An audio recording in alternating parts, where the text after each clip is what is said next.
Thank you very much, Steve Allen. Kyle Dean here, joined by Joe Jacobs here on this pretty nice Friday night. And, Joe, we actually ran into some rain showers on our way from Jamestown, and now it's sunny.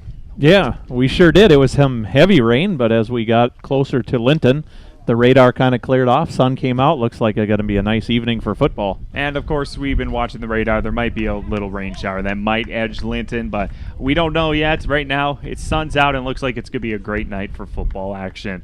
Well, Joe, tonight we're back to 9-man football after a crazy game last week on Friday night, that's for sure. And tonight's game is going to be a Region 3 matchup in 9-man football between the Linton-HMB Lions, who have a 2-1 record. They are 2-0 in the region, versus Kidder County, who is 2-1 overall record, but 1-1 in the region. And, Joe, we were talking on the way here that this region, it lost a lot of its key seniors, but it's still a wide open region. Yes. And remember way back in the beginning when we started, we really thought Kidder County, a really top team. This is their year, and unfortunately here they get hit up with some injuries early on against that game with Shiloh. So that really kind of changes everything. That puts them as pretty equal as everybody else now in the region. Yes, and speaking of that, I actually sat down with Jack Biesterfeld and talked about the upcoming game and some of those injuries. Let's head to that interview right now.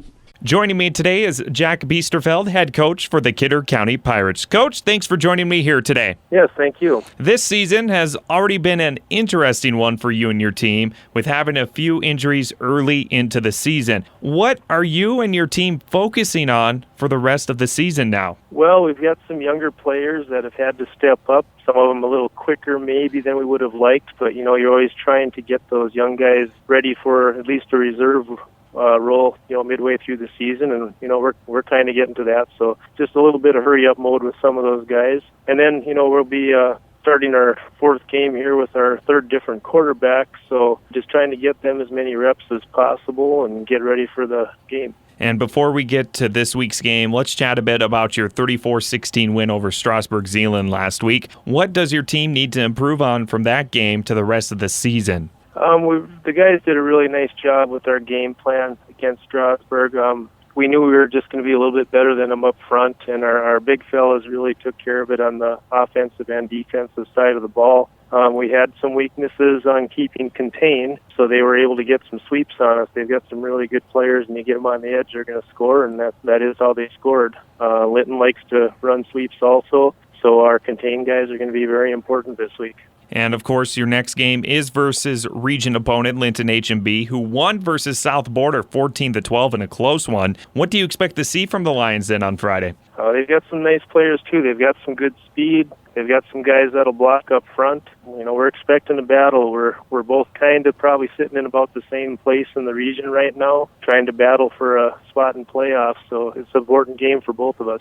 What players are you leaning on for the upcoming game, and plus what matchups do you expect to see? Well, Dylan Steinelson is a senior. He started out the year as tight end, so he's actually moving to quarterback this week. He did play there as a freshman, but hasn't since then, so he doesn't actually have any varsity time on the field with that, but he's one of our senior leaders, and he'll do well with that role. With that, we moved Ashton Isler to a wing. He started there at the beginning of the year, but did move to quarterback the last 2 weeks and did a great job with running our offense. We just feel we can use him better in other areas and use more of Dylan's talents at quarterbacks this week by that little change. The real thing is always going to be up front, O-line, D-line. Whoever controls that, I think, has a good chance to win in this game, plus, obviously, the turnover battle. So we'll see what happens. I think the kids are ready.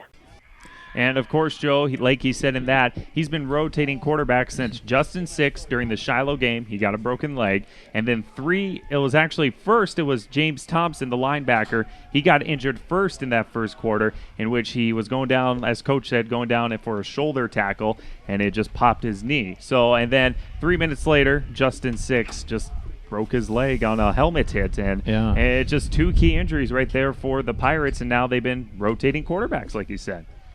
Yeah, so it'll be interesting to see how Dylan can fill in here tonight. What did you say that he actually was a quarterback back in his junior high days? Maybe? From what Coach said is that he last time he played quarterback was JV freshman year. So he hasn't played quarterback in any varsity snaps at all. So this is his first time playing a varsity snap as quarterback, and we'll see what it happens because the coach has got the great talent, and he's still got a pretty decently young team. Granted, yes, some of them are injured yet, but still a lot of season left, Joe. Absolutely. Well, of course, we're going to take a quick break here on our pregame show. When we come back, we'll break down the Linton-HMB Lions, which they're celebrating homecoming here for this evening. We'll be back here on AM 600 KSJB and KSJBAM.com.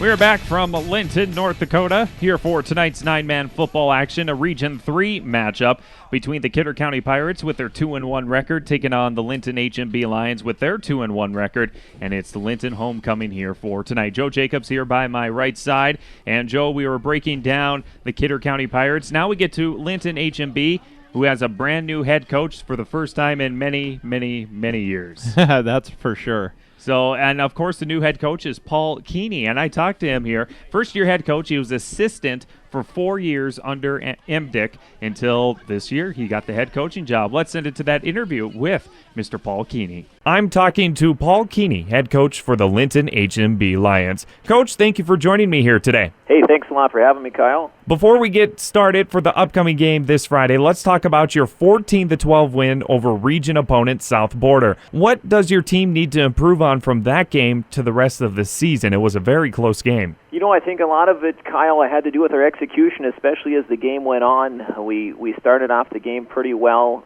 We hit on a couple big plays that we thought were there. As the game progressed, our opponent became more aggressive, blitzing and things of that nature, and we just need to execute a little bit more in the passing game, minimize a few of our penalties, and then win that turnover battle. I think most coaches would say that, but from what we can control at least, those three things are very important for us. We just need to execute a little bit better as the game goes on, string 4 good quarters together, and limit those turnovers and penalties that just happened at costly times last week. And your next game is coming up versus Kidder County, who had a 34-16 win over Strasburg-Zeeland last week. They ran into some bad luck earlier in the season due to injuries. What do you expect to see from the Pirates on Friday? You know, Kyle, one thing that I noticed right away, they're a team that's very disciplined on offense. They run their offense very well. They play very hard. They're a physical team, so those are all things that you're concerned about up front. We want to match their physicality that they bring, and we're going to have to be just as disciplined on defense as they are on their running their offense in order to stop them, and that's going to be a challenge for us. What players are you leaning on for the upcoming game then? For us, you know, I think we're gonna still rely on some of our big upperclassmen. We got some nice guys at tight end. Jaden Benz, Cole Vanderlaan, they're both good players for us. Our tailback, Landon Twardowski, he's a junior, been running the ball well. He's going to have to continue to do that this week and really run hard and try to move the chains. We want to sustain some longer drives this week than in the past. And then we have some speed guys out wide that are just going to have to eat up some green grass for us, make some big plays. Sometimes that's easier said than done, but those handful of guys on offense are going to have to control the game a little bit more for us this week. And before we go here, this is your first year coaching for the Linton-HMB Lions as a head coach. What do you feel right now since you took over for Dan from last season, the last how many seasons? What do you feel right now? You know, in the past, I was an assistant under Dan for about 4 years. A while back, we have such a great tradition here coming in. That's when I was just hoping to continue a strong winning tradition. Our guys know how to win. They're accustomed to that. I just really wanted to continue that effort with our young men, prepare well, and we really took a lot of what Dan had done in the past and over these years with us this year. We added a few new wrinkles, things of that nature. So for the most part, we're hoping that you see a similar type of a team and just continue that strong tradition we have here at Linton-HMB. And I'm hoping I get to interview you for the next 40 years then, right? Yeah, he was here now for a long time, winningest coach in North Dakota history, and a great guy on top of it.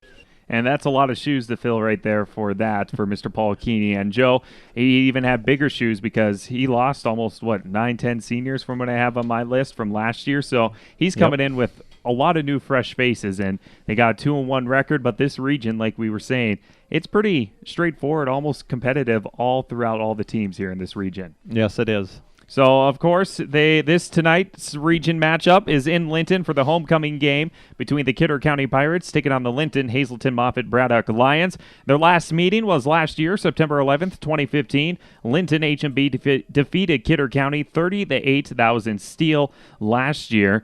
And some of the other matchups here before we take a quick break. Going in Region 3, number 2, Shiloh Christian taking on Strasburg Zeeland in Strasburg. Napoleon Gackle Streeter is at Center Staten tonight, and South Border is at Central McLean for the Region 3 matchups. And before we go, Joe, we got the 9-man poll that just came out on Wednesday.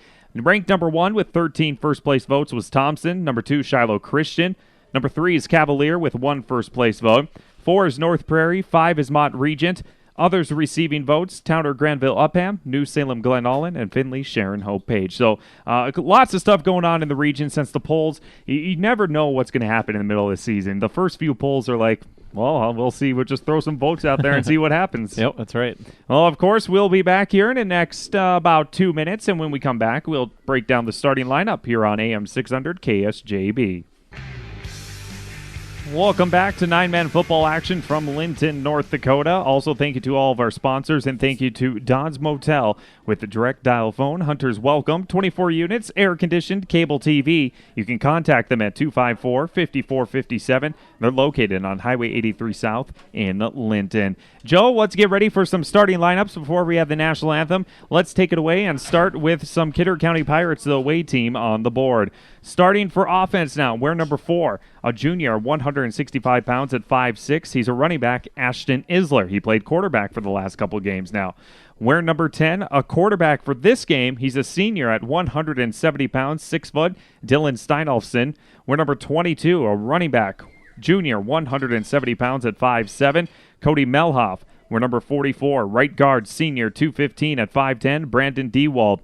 We're number 47 as a fullback, 170 pounds, a junior at 5'7", Ethan Hager. We're number 55, a tight end, junior, 220 pounds at 6'3", Ty Hansen. We're number 59, left guard, sophomore at 240, 5'11", Colton Stroh. And we're number 60, a center, senior, 190 pounds at 6'1", Clayton Fanta. And number 68 as a tight end on offense, he's a senior, 170 pounds at 6 foot, Daniel Nicholson. Head coach, Jack Biesterfeld, assisted by Nick Woodbury and Brian Watcher. And their school colors, maroon and gold. And it's the battle of maroon and gold here tonight, Joe. Yes, it is. Both teams wearing the maroon and gold. Well, the good news is that Kidder County's wearing their white away jerseys with their gold helmets. Yep. Linton-HMB is wearing their maroon helmets with their maroon jerseys. So that's the good news, that we can differentiate between those two teams. And, Joe, it looks like we're going to have a rain shower roll through here in the next half hour or so. Yes, it does.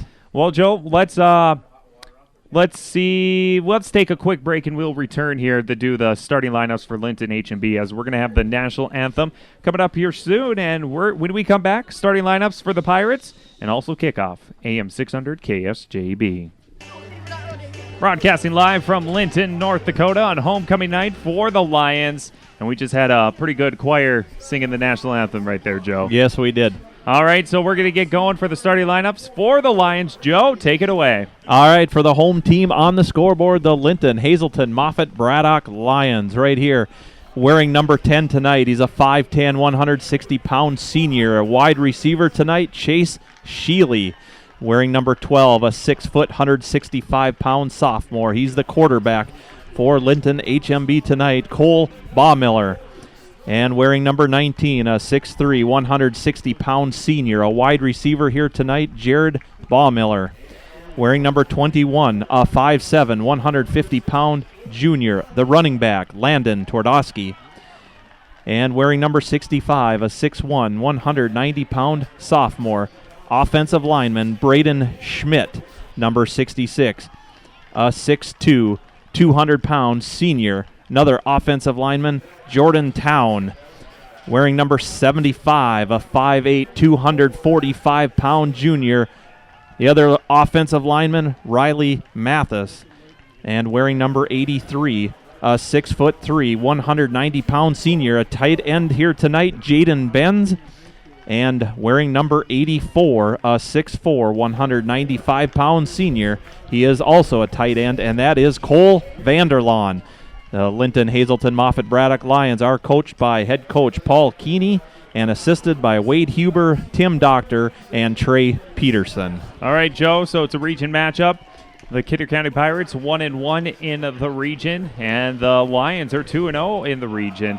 for this matchup. They both come in with a 2-1 record, and we're going to have a good game here tonight. The crowd looks pretty nice, and hopefully the rain holds off over on that side of the road. Yeah, we've been watching the radar the whole way over here. Like I said, it rained earlier coming up here, and then we had the sun, but now it's clouding up. You can see the blue sky off to the northwest, but hopefully it's going to miss us. Yeah, that's the big thing, is hopefully it does.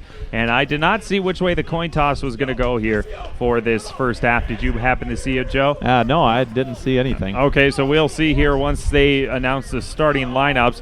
We're going to take a quick break, and when we come back, we'll have kickoff here on AM 600 KSJB. Homecoming here in Linton. Dean Joe Jacobs getting ready for tonight's kickoff between the Linton-HMB Lions taking on the Kidder County Pirates in Linton.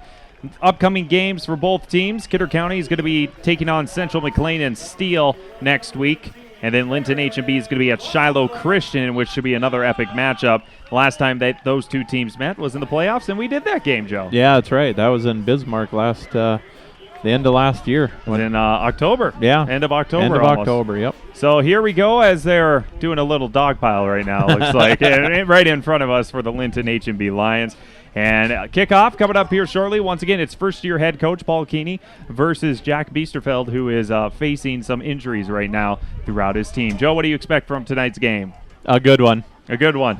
And the lights already came on because that storm cloud is looking pretty ominous over there. Yeah, it is. It's just it just needs to stay away. Stay over there. We had our shot of rain here. Let's play some football. Yeah, so let's play some football here tonight. Don't forget, we stream online, AM 600 KSJB and KSJBAM.com. And looks like the Pirates are going to be kicking as they put the ball up at the 40-yard line.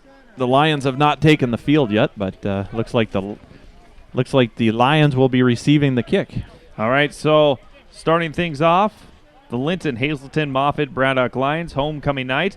They are going to get things going. That means Kidder County will receive the second half when we start after halftime here on KSJB.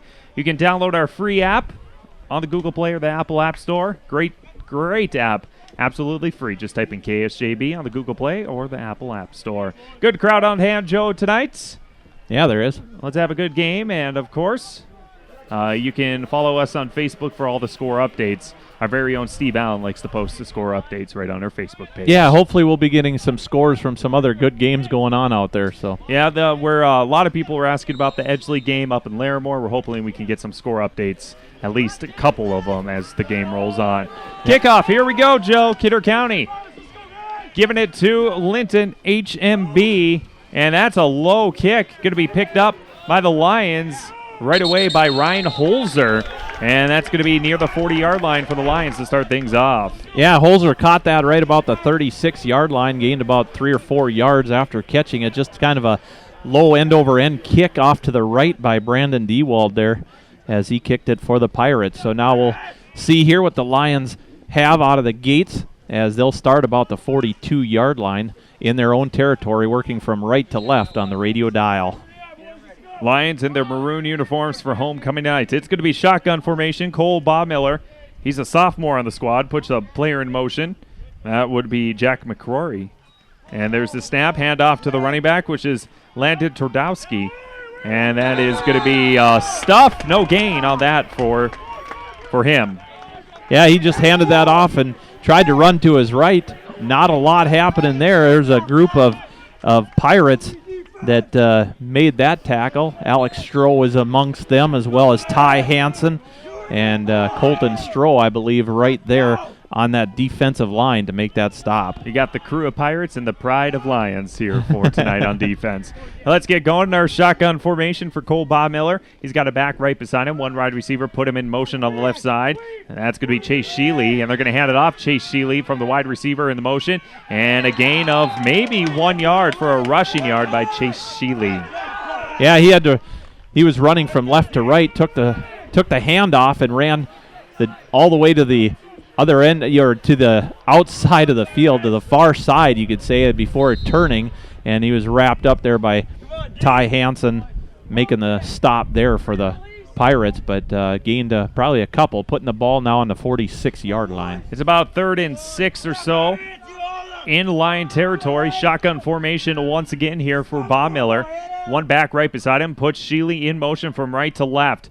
Takes the snap, drops back, actually rolls out to the left, fakes the pass. He's going to just lob it up, gives it to the tight end with a completion there officially by Jaden Benz, and that is very close to a first down. Yeah, that really will be, as Cole Baumiller was in a little trouble, and he almost got hit just as he was throwing that ball, but he was able to get it off. Jaden Benz able to reel it in, puts the ball up. Now they cross the field, the midfield to the 48-yard line, and that tackle was made there by Dylan Steinelson. But the chain gang is coming out here early in the game, since it could be either a 4th and inches or a first down for the Lions in Linton tonight. Chain gang set up. There she goes, and it's going to be first down for the Lions by just a little tad. Yeah, by almost not quite a football length. So very close, which we knew that. All right, so here we go. Lions get another first down. They're officially in Pirate territory at about the 49.5-yard line or so for this next play. Kyle Dean, Joe Jacobs here, streaming online, KSJBAM.com. Thank you to all of our sponsors who make this broadcast possible here tonight. As underneath center there is going to be Cole Baumiller. I formation, player in motion. That's going to be Jack McCrory. And handoff on the left side. Driving up is Twardowski, and he's going to gain 5 yards on that. Yeah, Twardowski just taking a snap there. Was started out behind the quarterback, Bob Miller, running straight up the middle pretty much before it was Ashton Isler making the tackle for the Kidder County Pirates. 2nd and 5 from the Kidder County 45. Underneath center, once again, it could be Bob Miller, I formation, wide receiver to the right. He's surveying the defense, calling out some plays. 9:35 remaining, first quarter, 0-0. Handoff once again to Twardowski, and he is stuffed at the line of scrimmage. No gain in the first quarter. Yeah, he just tried to run it right up the middle. That was going to be Jackson Deckert and Ethan Hager on the tackle there, the stop right on that defensive line for the Pirates.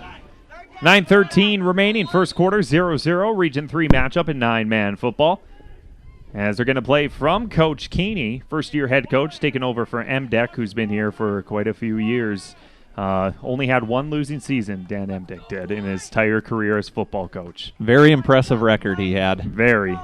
Most winningest coach, if that's a word, winningest coach. Well, it works. In North Dakota. All right, it's going to be a fake handoff. Rolling out to the right is Bob Miller, and he's still trying to run. He throws it to the tight end, and it's completed, but short of the first down. 4th and short coming up. Completed by McCrory.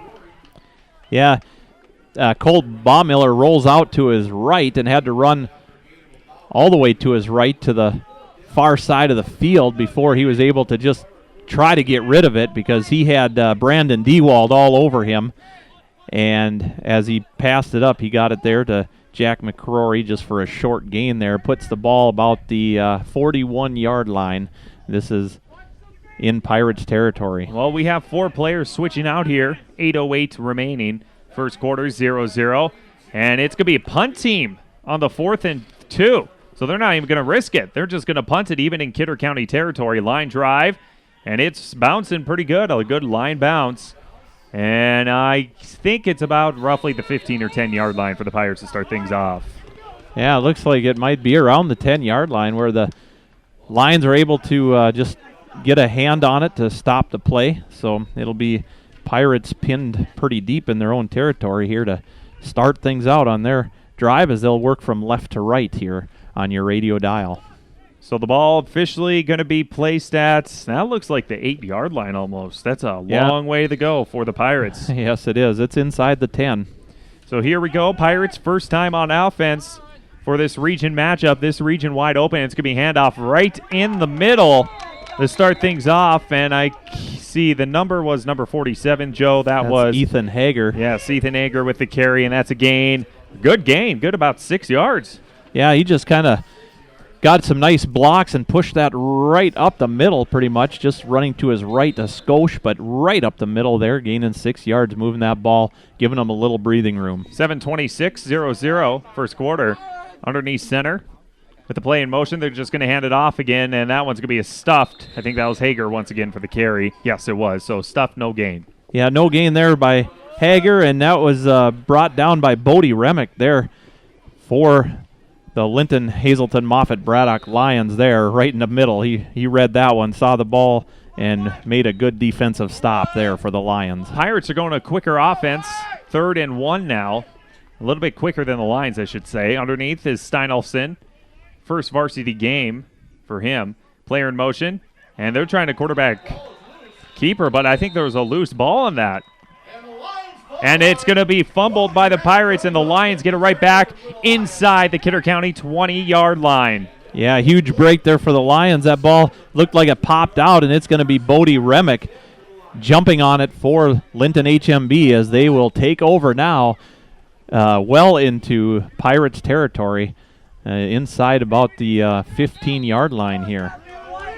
So here we go for the Pirates, deep into Kidder County territory.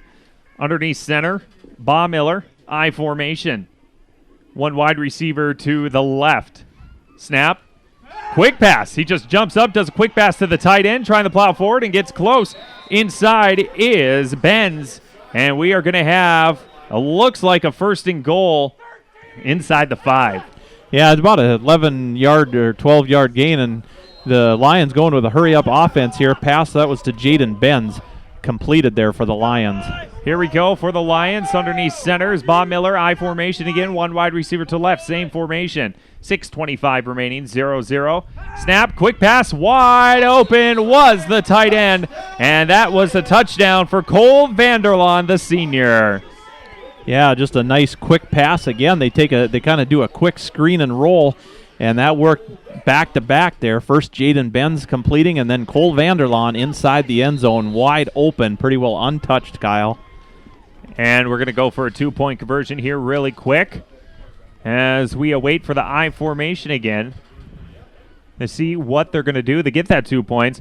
And they are trying to roll out to the right side as Bob Miller. He points, goes up, intercepted in the end zone. 2-point conversion failed. It is 6-0 Lions on homecoming night for the Lions. 6:20 remaining. Back in a minute, KSJB.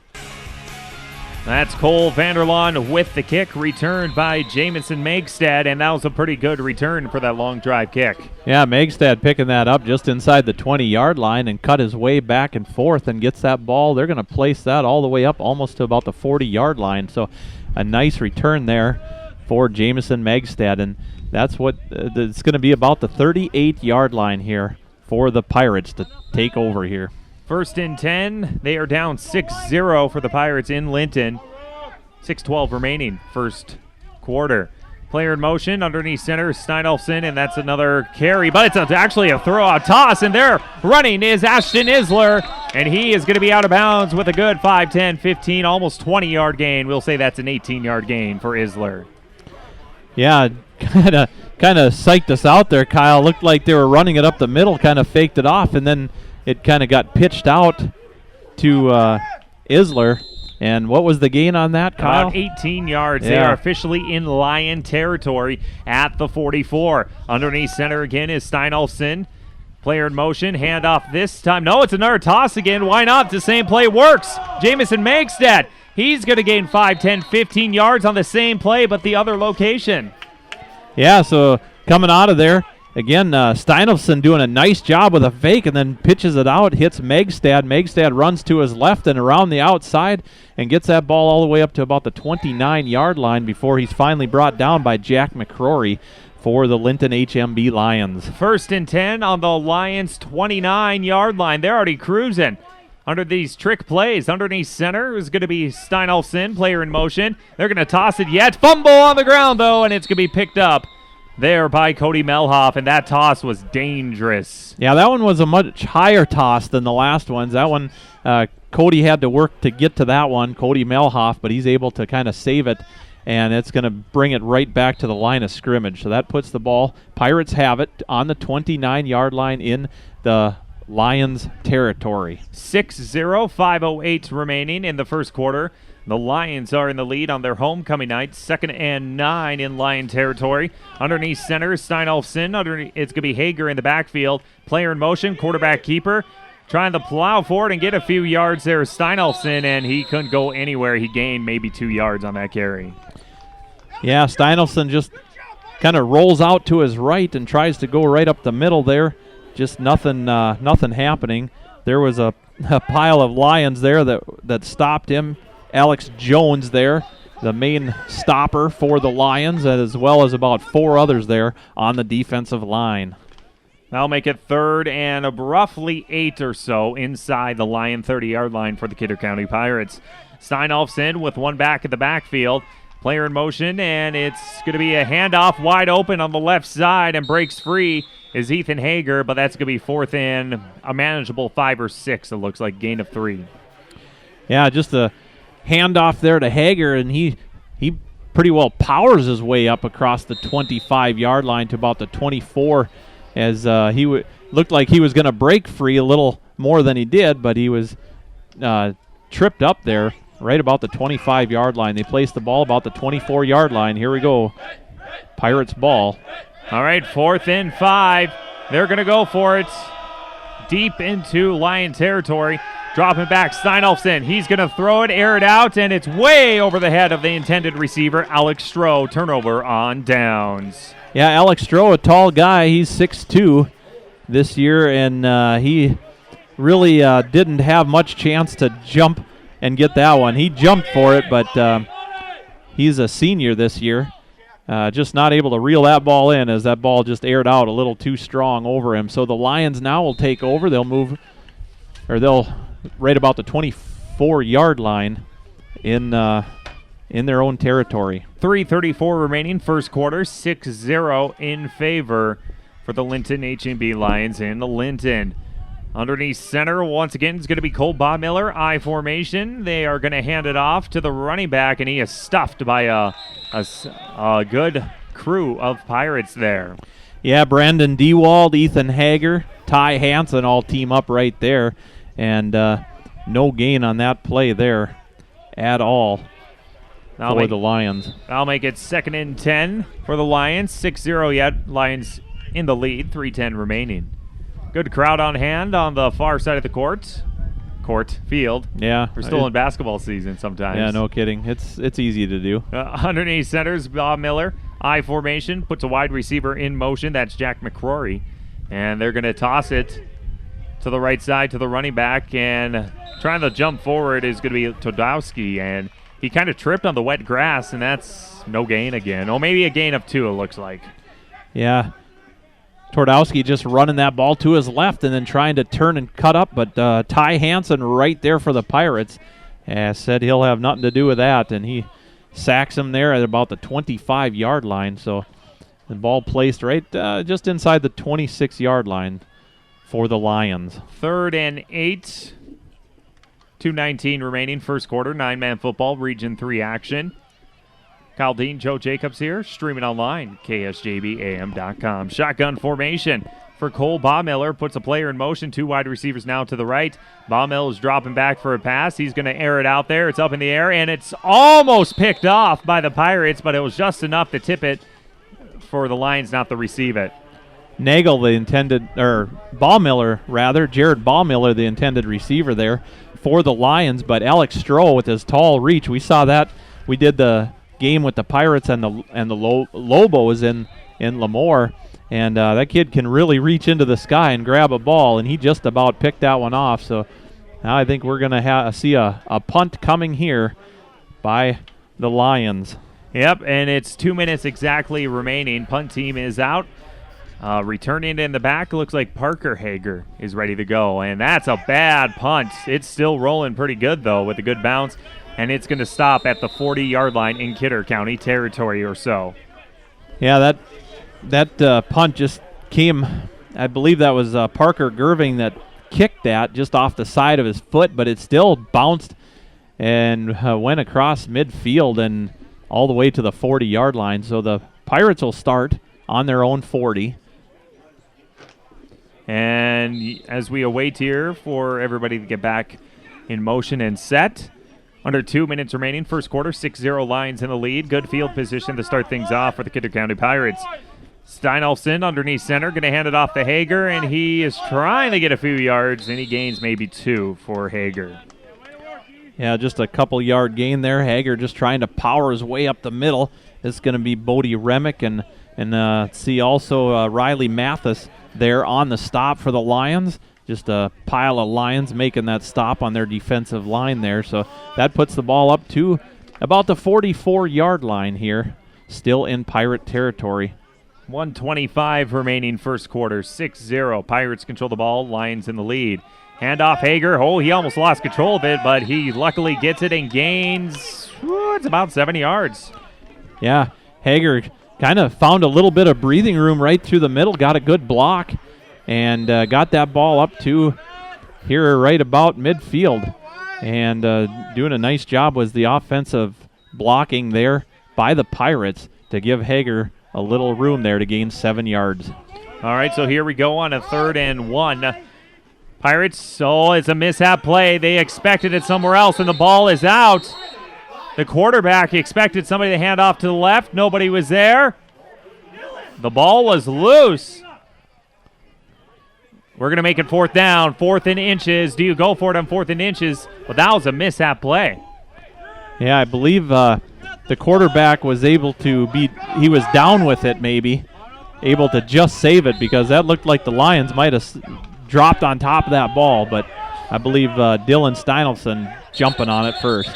We have a timeout for the Pirates with 25 seconds remaining. We will too. Back in a minute, KSJB. 4th and 1 at midfield for the Pirates. As we await here with 25 seconds remaining. And it's going to be a quarterback keeper, and looks like the line pushed him beautifully with Steinolfson. 1st down for the Pirates. Yeah, nice job there by that offensive line, just helping that quarterback and getting that ball up across midfield and they'll be about the 47-yard line. About 3 yards they gain actually on that play. They needed 1. They needed to get it across the 50-yard line. They did that. So Pirates now in Lion territory on the 47-yard line. 18 seconds. Time is running underneath the Steinolfson. Football is right by us. Handoff to Hager, and he's going to go nowhere. That'll be the last play. It looks like a gain of 1 by Hager. Yeah, that stop there made by the Lions. Alex Jones on the tackle there for the Lions. All right, that's the end of the first quarter. 6-0. Lions in the lead in Linton. Back in a minute, KSJB. We are here in Linton. Friday Night Lights, Caldine, Joe Jacobs. It's 6-0 in favor for the Lions on their homecoming night. Second quarter about to start, and Joe, Kidder County has the ball. Yeah, we were just talking that first quarter was pretty much all defense there. A turnover forced there by the Lions, and they took advantage and scored. Otherwise, not a lot of offense there in that first quarter. No, not yet. This is a very important Region 3 matchup, though. Underneath center is going to be Steinolfson facing the 2nd and 9. Going right to left on your radio dial. Hand off to Hager again, and he trips, it looks like. Another 1-yard gain to make it a long, 3rd and long, looks like. Yeah, just running to his right. Gets that ball up to about the 45-yard line. But, yeah, it just looked like, it looked like he slipped up. And, yeah, that field a little wet out there yet because we had little rain out there earlier today before the game started. So things still not dried off, but nothing raining yet. Looks like it might drop a little bit, but we'll see what happens here. All right, underneath center is Steinolfson. Bunch formation in the back. Player in motion, Isler, and they're going to try I believe that's a quarterback keeper. And that was actually, yes, the quarterback, Steinolfson, with the carry, and it's going to be 4th and 5 now, a 1-yard gain. Yeah, Steinolfson just trying to go up the middle. He rolled to his right a little bit and then tried to break up the middle, but it was Cole Vanderlaan and a few other Lions there to make the stop. 6-0 Lions, second quarter, 10:54 in the second quarter, and it's punt team out for the Pirates. Returning it will be, it looks like, McCrory in the backfield near the 10 or 15-yard line. And there's the snap. There's the punt. Ooh, wow, good punt on that one. And it's going to be, I think that's muffed. That's muffed. It is. And it's still rolling on the ground. Who's going to pick it up, Joe? It's still going. It's Pirates ball with a nice muffed punt. Oh, my, and that's all the way down about the 10-yard line. Yeah, that they were at the, 45 or so in Linton territory, and a muffed punt. The wind must have got it, and now I think it's 1st and goal inside the 10. For the Pirates. That ball went right through McCrory's hands, a wet ball probably, and then it bounced, and then looked like basically both teams jumped on it. Wait. The officials are discussing it. We might have defense for the Pirates instead. So the refs are deciding what exactly happened because the ref threw out the blue flag, which means it's a change of possession, and it was muffed. And the refs are still discussing. They're going to say officially Lion ball. And Mr. Jack Biesterfeld, not a happy guy right now. Wow. That was all the officials discussed it. And just like that, it's going to be Lions ball yet. And the officials are going to go right back at it, Joe, I think. Yeah, now they're discussing it again here. But I don't know. From our angle, it was really hard to tell exactly who jumped on that ball. I mean, it was definitely a missed. Yeah, it was definitely muffed. Definitely could not. It was touched by the Lions. It was live ball, and then whoever jumped on it from there. Now, okay, hold on. Now what's going on? Because now everything is kind of going weird. Both of the coaches don't have any explanations. And now Jack Biesterfeld is like, hold on, the ball is going to be now back there. It's actually moving up more in favor for the Lions.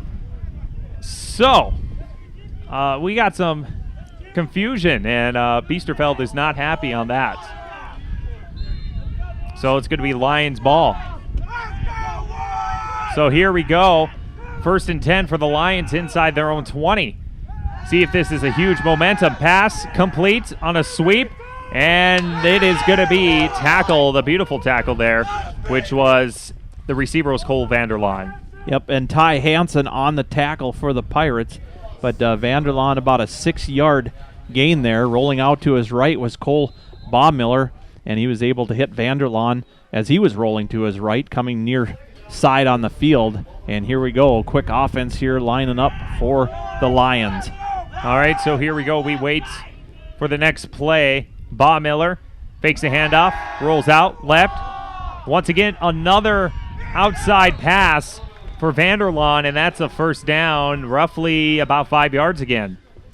Yeah, the tackle made there by Dylan Steinelson, a quarterback for the Pirates, but not before Benz there picks up a few more yards there. But that's going to be a 1st down. I believe the chains are going to move here for the Lions as the ball is at about the 30-yard line. All right, so here we go on a 1st and 10, 2nd quarter, 6-0 Lions underneath 10 minutes now. And there's Baumiller rolling out again. He's going to do a tight pass, and it's complete, but he is down after gaining about 7, 8, maybe 9 yards, and that looks like picking it up. It's going to be Ryan Holzer. Yeah, Holzer had to kind of almost slide and grab it behind him, and he was actually down pretty much just from grabbing that, but another complete pass there by Cole Baumiller. Under 9 minutes remaining, 6-0 Lions, 2nd quarter. Underneath centers, Baumiller, they're having some great passing going on for the Lions now. I formation. And they are going to fake it. They're just going to pass it again. Baumiller, right, then left. He completes it to a wide open tight end again to Cole Vanderlaan. And that's another 1st down with another 5-yard gain. Yeah, nice tackle there by Dylan Steinelson again, as well as Jackson Deckert combine on the tackle there for the Pirates. But that moves the ball to about the 45-yard line here for the Lions, still in their own territory. That's 4 straight completions for the Lions. 8:30 remaining, 6-0. Underneath center, that's going to be Cole Baumiller. I formation, 1 wide receiver to the right. You have to watch out for those 2 tight ends, though, it looks like. There's the snap. And that they're going to fake the handoff again. Why not? Throw it in. That is wide open over the defender's head. There goes Vanderlaan to the 10. Goal line, touchdown. That will be a Lions touchdown. roughly a 40. 55 yards. 55? That was at the 45-yard line where they snapped that. So, and he caught that about the 40-yard line of the Pirates, and he ran it all the way in from there on the far side of the field, running it all the way in untouched. Cole Vanderlaan for the Lions. So that makes it officially 12-0 for second half, I should say. 2-point conversion is now pending. And Vanderlaan with his second touchdown, almost 100 yards receiving, getting close there. Back, fakes the quick pass, and Viz get the quick pass, 2-point conversion, and guess who, Joe? Cole Vanderlaan. Yep. Just like that, it's 14-0, 8 minutes remaining in the second quarter. Back in 30 seconds, KSJB. Thank you to our sponsors, and also thank you to Don's Motel here in Linton on Highway 83 South. They have direct dial phone, Hunter's Welcome, 24 units, air-conditioned, cable TV. Their numbers, 254-5457. All right, here we go, Joe, as it's 14-0, Lions on their homecoming, and it looks like raindrops are starting to fall and the wind's starting to come up a little bit. Yes, it does. So it looks like it could last a little while, but we do see a little clearing sky behind it, so hopefully not too long here. Here we go. The Pirates are down by 2 scores now. A lot of work to do. An okay kick, and it's going to be picked up there by Ethan Hager. And he's just trying to plow forward to get his team points. He almost breaks free, but runs into a wall of Lions.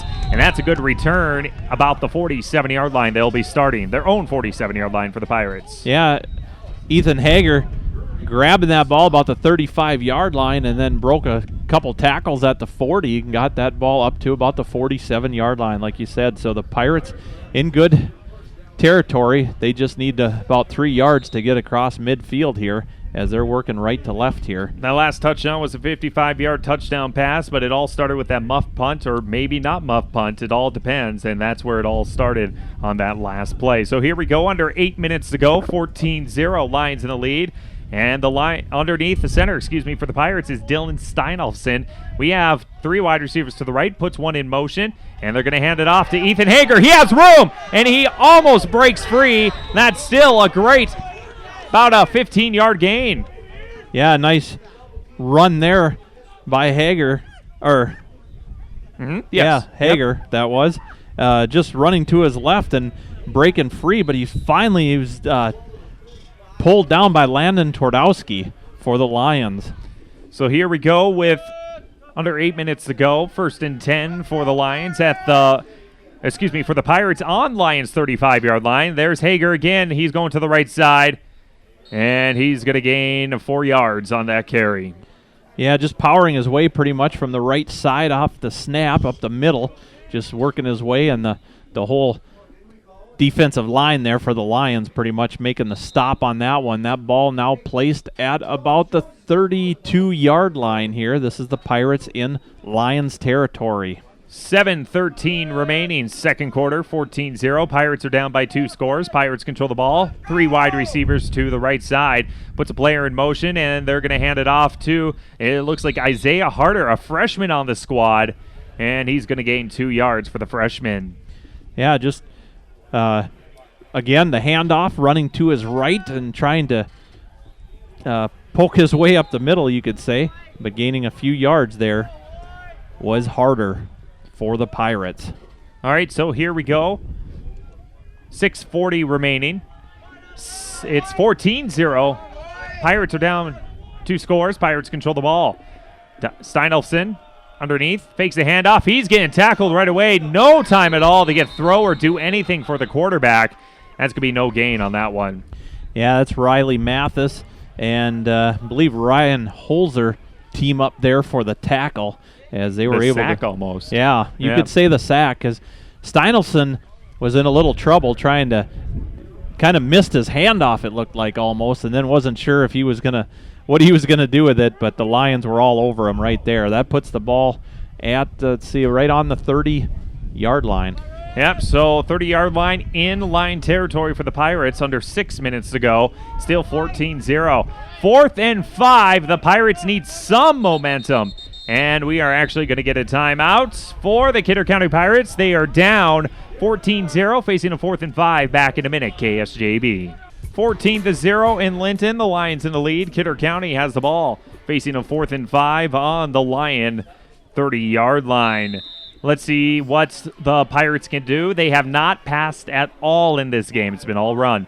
3 wide receivers to the right, 1 back in the backfield. Steinolfson underneath center. He's going to drop back for a pass. His first pass, it's going up, and it went right through the hands of the receiver.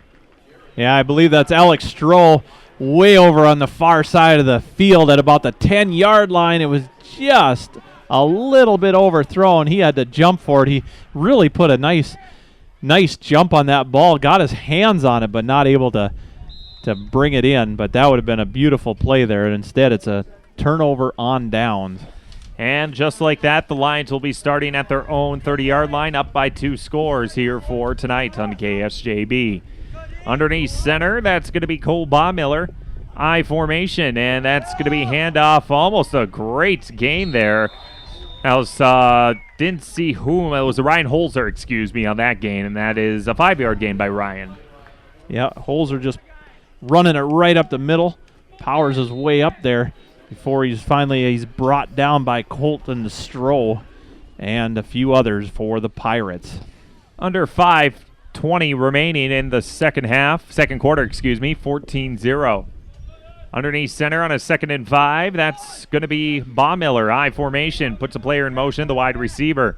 Snap, carry by Holzer again. And that's going to be a gain of, it's going to be 6 yards. That's a 6-yard gain, so first down. Yeah, nice power move there, a nice spin move right about the 40-yard line. Gets it up to about the 40, almost the 42-yard line here for the Lions. The tackle made again by Colton Stroh there, wrapping him up and throwing him down, but not before a 6-yard gain there by Ryan Holzer for the Lions. 14-0, 4:46 remaining. Lions in the lead. Lions control the ball, 1st and 10 at their own 41-yard line. Underneath center, once again, it's going to be Baumiller. Puts a wide receiver in motion. I formation, toss to the left side. That's Twardowski getting the carry, and the Pirates are right there. No gain on that one. Yeah, I believe it's going to be Brandon Dewald on the stop there, but no gain, running all the way to his left and then trying to turn and go up the middle pretty much was Twardowski, but not much happening there. So that ball right again about the 42-yard line. 14-0. Lions, 4 minutes remaining, 2nd and maybe 9, near the 42-yard line for Pirates, in Lion territory. Underneath center, let's get this right. Baumiller with underneath the center. And it's fake handoff. It's going to be a pass. And they're going to be completed once again to that tight end, and he breaks free as Cole Vanderlaan, and he's going to gain roughly 25, 30 yards again, it looks like, on that pass again.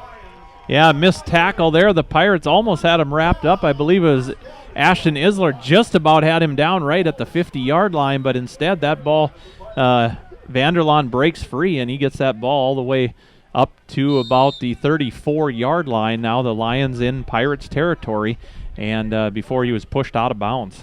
Well, out of 11 passes, they only missed 1. They're 10 of 11 for passes right now for the quarterback, Baumiller. That's some great quarterbacking here tonight. Yes, it is. Underneath center, definitely for 9-man football. Underneath center, once again, is Baumiller. This time they're going to hand it off to Holzer. Ooh, that was a big hit, and that's going to be a gain of 5. Yeah, making a tackle there. And Colton Stroh again for the Pirates, but like you said, about a 5-yard gain there by Holzer, just running it right up the middle. Gets that ball here to the 30-yard line. So this is the Lions with it in Pirates territory as they have the lead, 14-0 now. 3:16 remaining before halftime on the Lions' homecoming nights.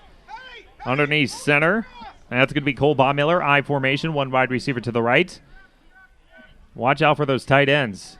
They've been doing damage here tonight. Here we go. And they are going to hand it off this time, and breaking free and trying to go all the way is Twardowski.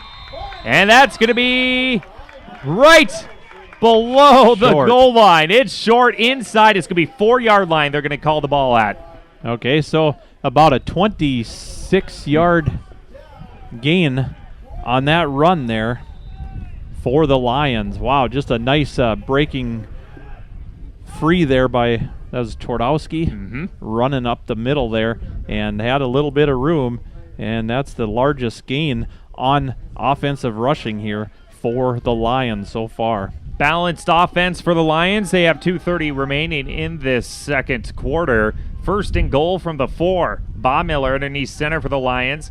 And they're going to hand it off wide open. Walks in is Twardowski, and it's going to be touchdown with a 4-yard touchdown run. That's Twardowski. Yeah, Twardowski getting that handoff, running from left to right, took the handoff, running to his right all the way, and then cutting into that end zone as he kind of had to dive in, but he made it. So another score here for the Lions makes it 20-0 with 2:18 to go here before halftime. All right, so we're waiting for the 2-point conversion, and the Pirates have a lot of work to do. Already down right now 20-0. See if it's going to be 22-0 pending this 2-point conversion. Underneath center is Baumiller, I formation, 1 wide receiver to the right, and those 2 tight ends you have to watch out for. Puts the wide receiver in motion. We got a flag on the play. False start. That's our first flag of the game. Yeah, it is, and that's on the Lions, so they'll redo it again. Yep, but farther back. Yep, but farther back. Yes. Yeah, that is our first penalty, though, Kyle, like you said.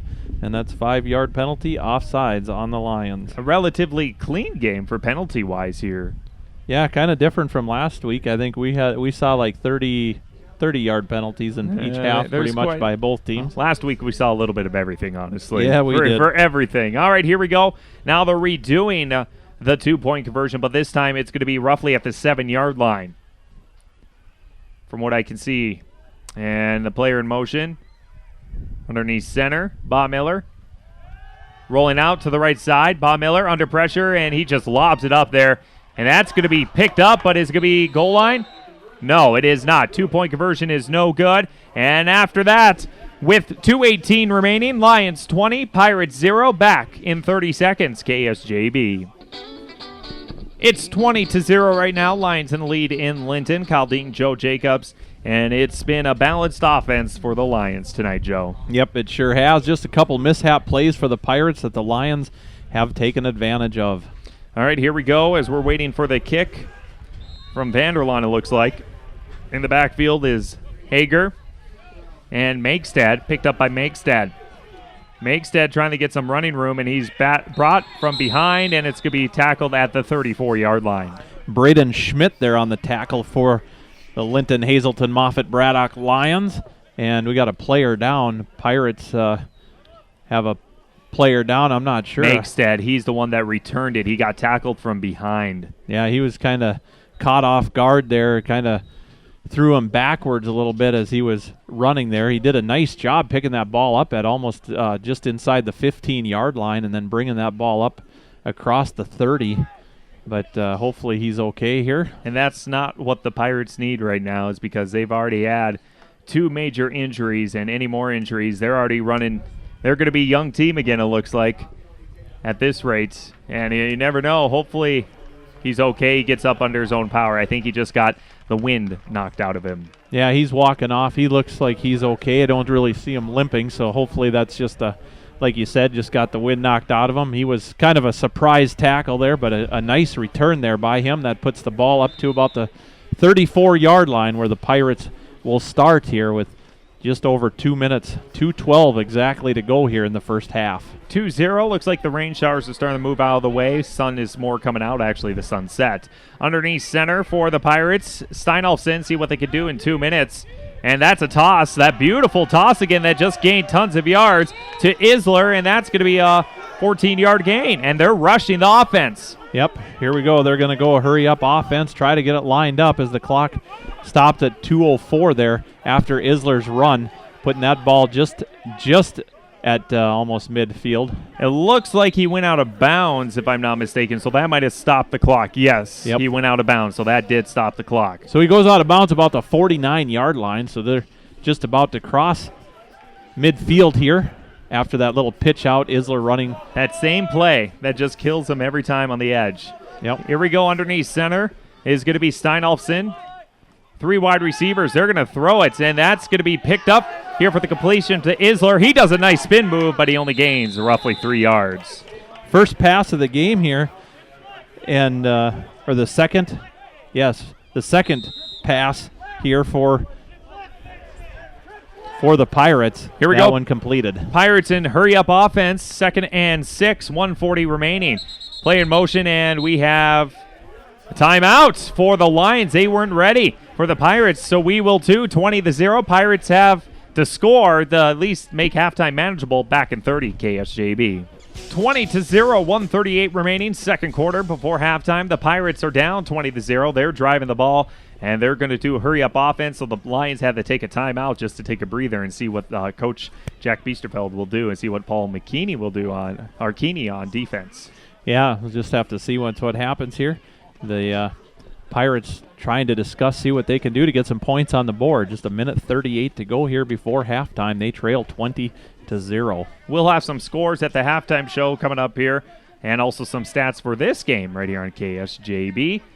2nd and a manageable 5 or 6 or so for the Pirates in Lion territory. The battle of maroon and gold tonight. Motion, toss, right side, wide open, and there's the running room for the Pirates is Makestead. He's going to the 10, to the 5, and he's going to get into the goal line.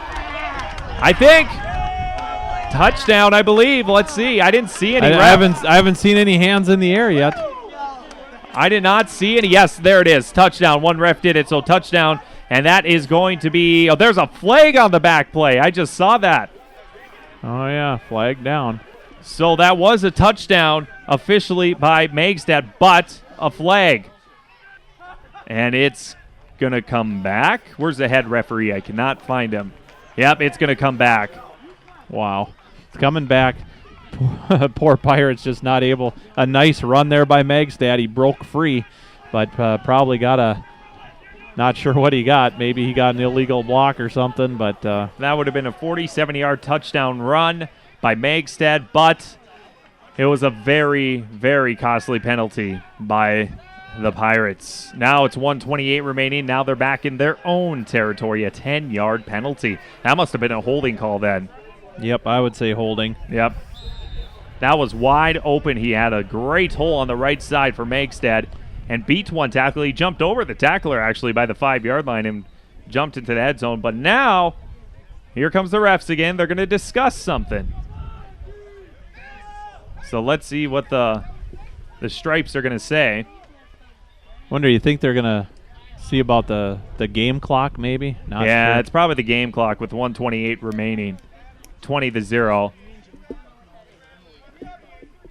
Let's see if we can. Yeah, it's 1:38. Okay, so yeah, because head coach Biesterfeld wants a little more time since it all depends on when the flag was and all that. So it looks like they're not going to do anything to the time clock officially. No, they'll leave it at 1:28. So in the second quarter, 20-0, and the Pirates, all they're hoping for is a score because they get the ball back in the second half. So if they score now and score right away in the second half, got another ball game, folks.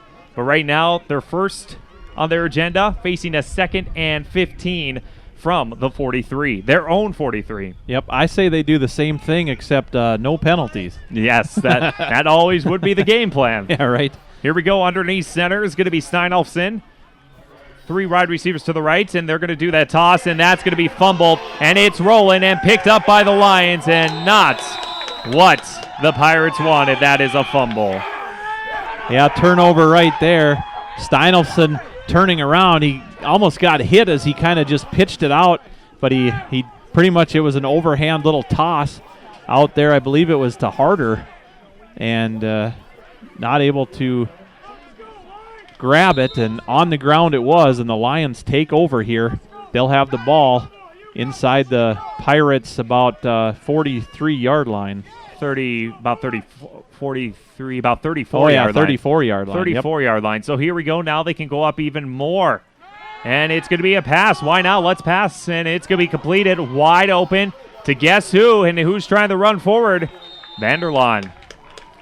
Vanderlaan making a nice pass right up the middle. So that goes from about the 34 up to, they put that about the 15-yard line. So about a 15-yard gain, give or take, for the Lions. And they hurry up their offense now. Yeah, the clock is at 1 minute exactly before halftime. They're going to try to get some more points. And they're actually going to hand it off, and there's a flag on the play, though. That's a handoff to Holzer. We'll wait to see what the flag is, though. Yeah, as Ethan Hager on the stop there, along with Steinelson for the Pirates, but see what the flag is right here. It looks like holding.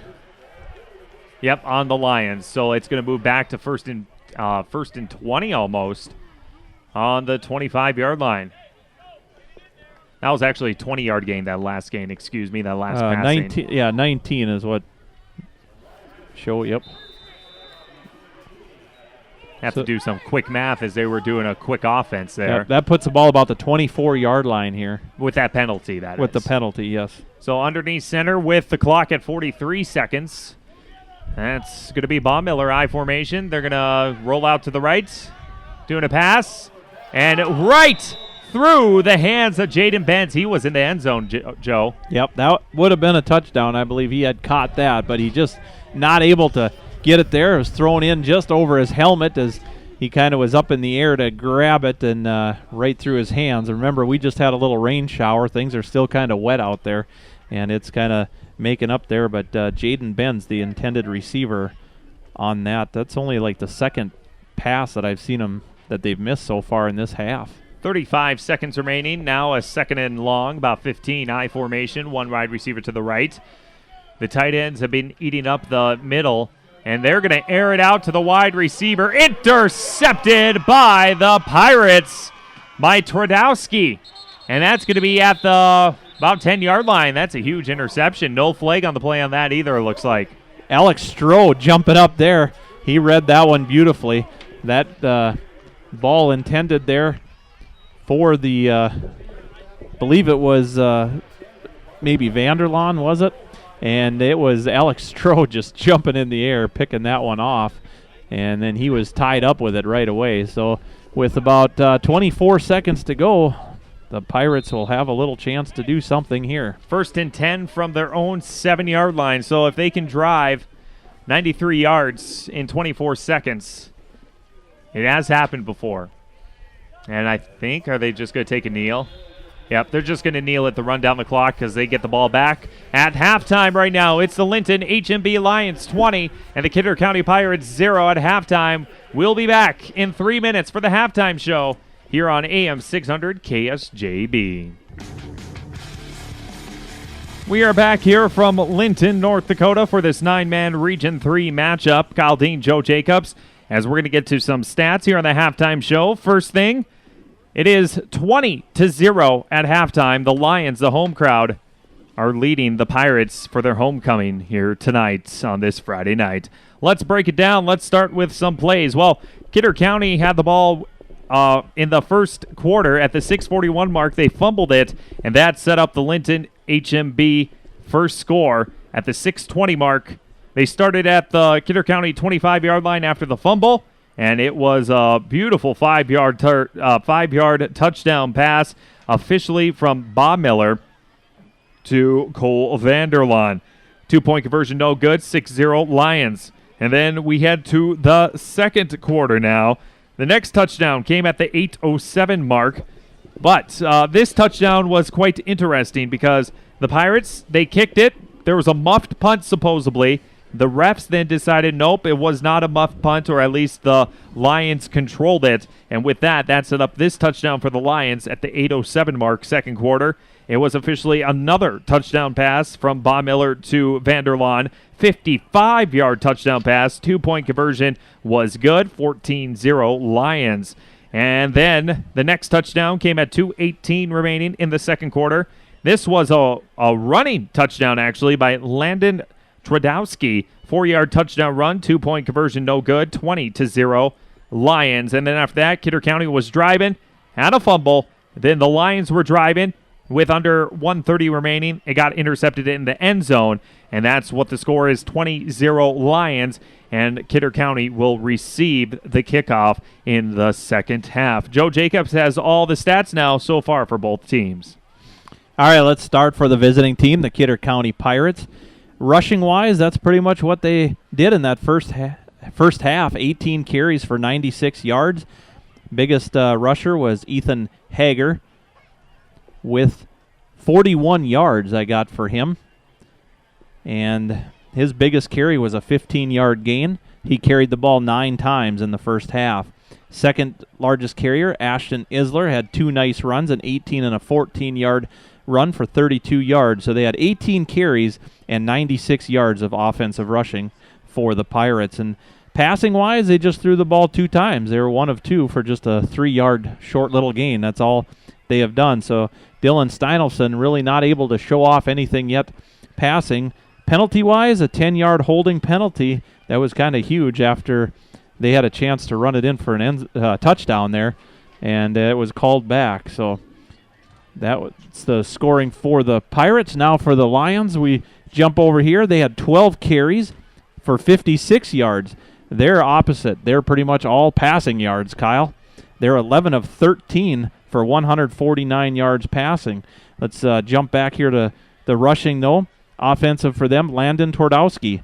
He 38 yards of rushing, and he had 26, was his biggest gain off of 8 carries so far in the ball game.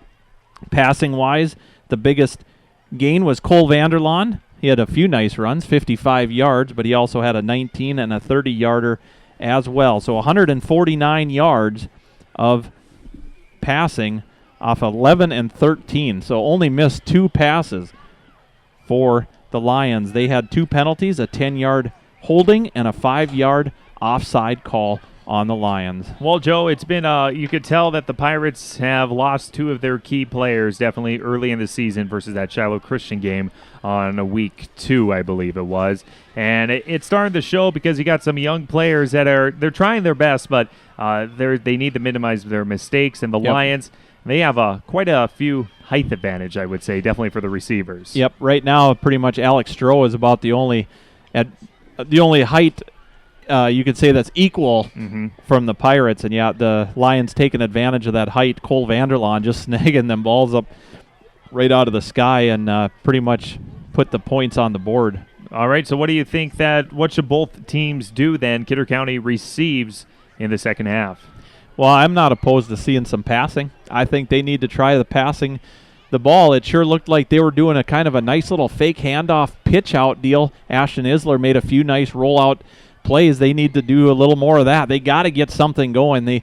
They've had a few little mishaps that have really cost them. A fumble early that the Lions scored on, and that really hurt, But it would have been probably a turn of events had that last muff punt missed there by the Lions. If it was picked up by the Pirates, that they would have been inside the 10-yard line. It's just little things like that, but the scoreboard doesn't show it. And, of course, the passing would probably be the best choice. Granted, Steinolfson has not played in a varsity game as a quarterback, is from what Coach Biesterfeld said. So let's see what he can do. I mean, you're down 20-0. You have the ball, and you need at least to score those 6 points to get something on the board for the Pirates.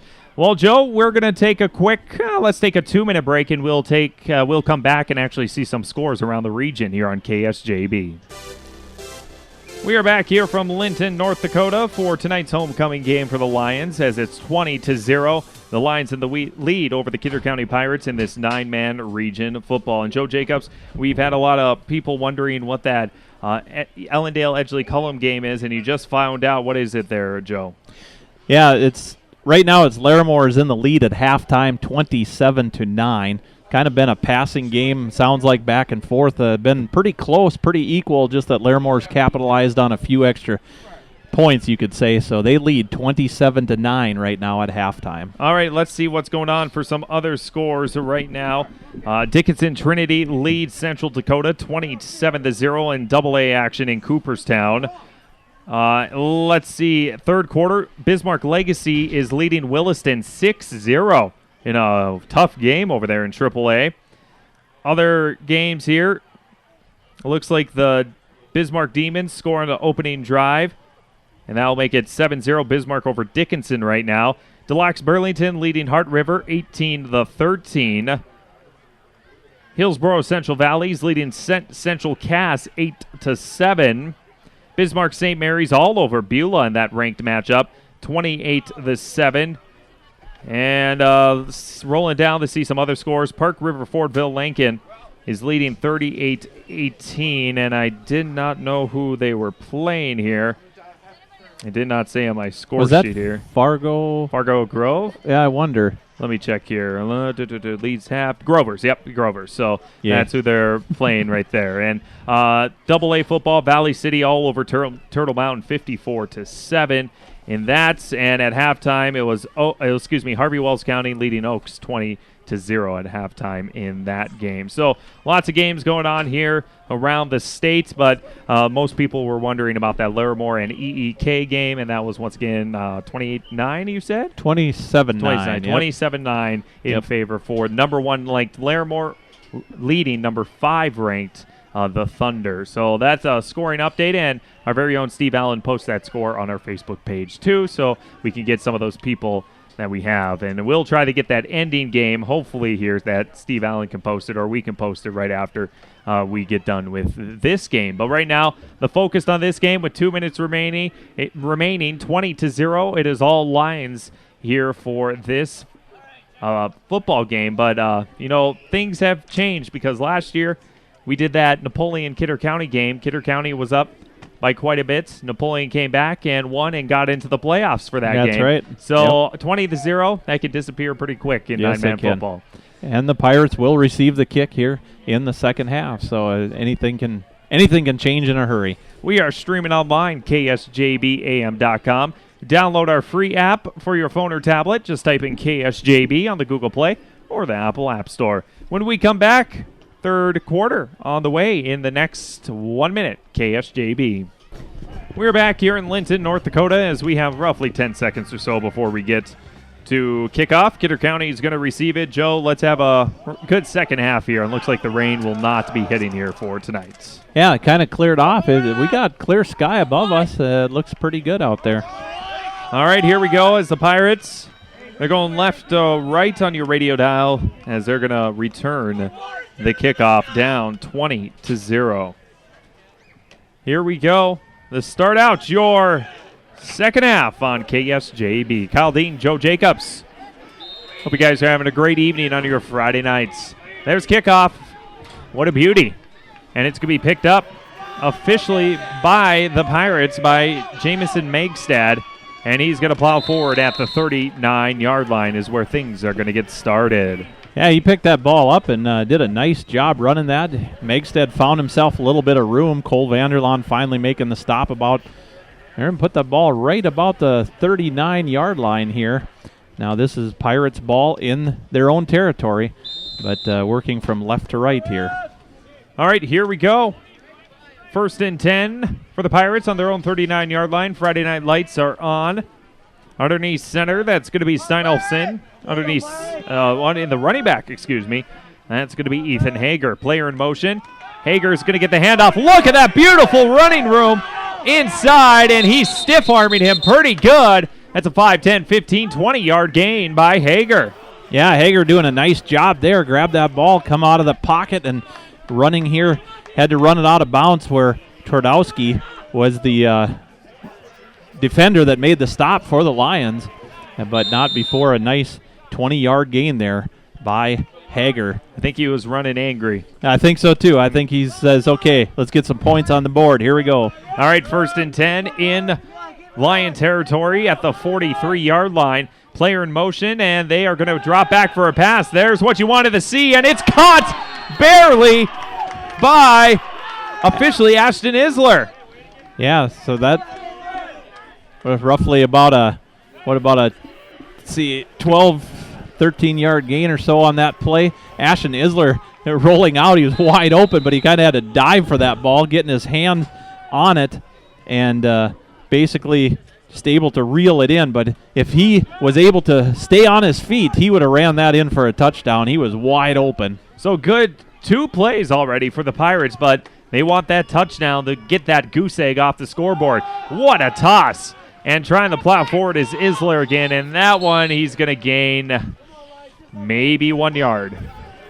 Yeah, just a quick pitch out there. It worked pretty good earlier for them, so they're trying it again. Not so lucky there. Cole Vanderlaan making the stop for the Lions, but it was a pitch out there. Isler running to his right, then cutting up toward the middle, and just able to only gain about a couple yards on the play. 20-0 under 11 minutes remaining, third quarter. Pirates have that goose egg. They want to get a score. Underneath center is going to be Steinolfson. Underneath the running back will be Hager, Dropping back, Steinolfson coming up, blindsided, hit. He did not see that one, but the pass is incomplete. He got hit pretty hard, and that's what they don't need is another quarterback down. Yeah, I'm not sure. I think that was Vanderlaan that broke through there and got him from the side as he was trying to get that pass out to his right. I think Steinolfson kind of shaken up on that play here. He's kind of limping a little bit here, but he's going to take the next play reading here. And nobody blocked him. He came right in and got that beautiful, incomplete pass yet, but still. Underneath center, here is Steinolfson. Hager underneath for the running back. Hager is going to take the run. Look at that running room once again. And no, that's a quarterback keeper. What am I talking about? There's Steinolfson for the Kidder County touchdown, I believe. I cannot see officially what it is. I'm not sure, but it looked like Hager had it, and he was just a fake handoff, and then it was Steinolfson that ran that all the way down, and Steinolfson comes out limping. What can you see out there, Joe?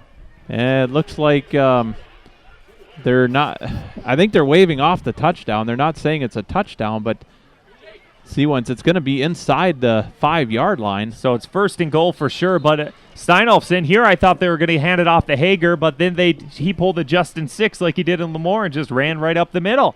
Yeah, I believe that's almost a 20-yard run there. Yeah, that's a 20-yard run on that one, but I cannot see where the ball is officially. It looks like the chain gang is way over there, so it looks like it's first and goal from the 4. First and goal from the 4 where the ref is. Underneath center, new quarterback underneath center. Isler's underneath center for a new quarterback. And they're going to hand it off in the middle, and I think he walks right in. Yes, touchdown, Pirates, Ethan Hager. 4-yard touchdown run. Yeah, just a handoff. That was Ashton Isler filling in there for a little banged-up Dylan Steinolfson here after that running play. So that was 2 points? So that was 2 points. So so they did get that last touchdown on the pass, and that's a 2-point conversion. Either way, they got some points on the board, as now it is officially 20-8, I believe. Should be 8. It should be 20-8. There we go. So 20-8, and we'll just keep it right here, Joe. So break down that last two plays right there. All right, so basically it was a fake handoff to Ethan Hager, and it was an actual quarterback keeper by Dylan Steinolfson as he runs from just inside the 40-yard line.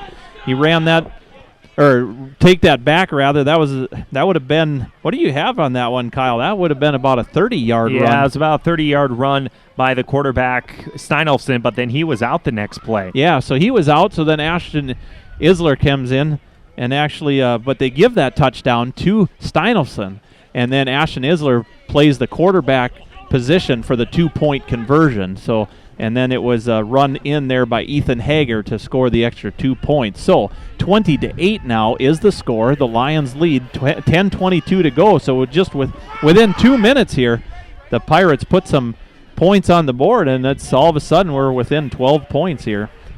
And I guess we couldn't really see the point of view for us on this press box was pretty tough because the touchdown was way in the corner where our blind side. So really hard to tell, and we couldn't see if the refs actually called it a touchdown, but obviously they did, so we were all puzzled, so there was no points put on the board, and there should have been. So here we go. And so it's 20-8 now, just to let you know, third quarter, and that ball is going to be picked up. That's a muffed punt again.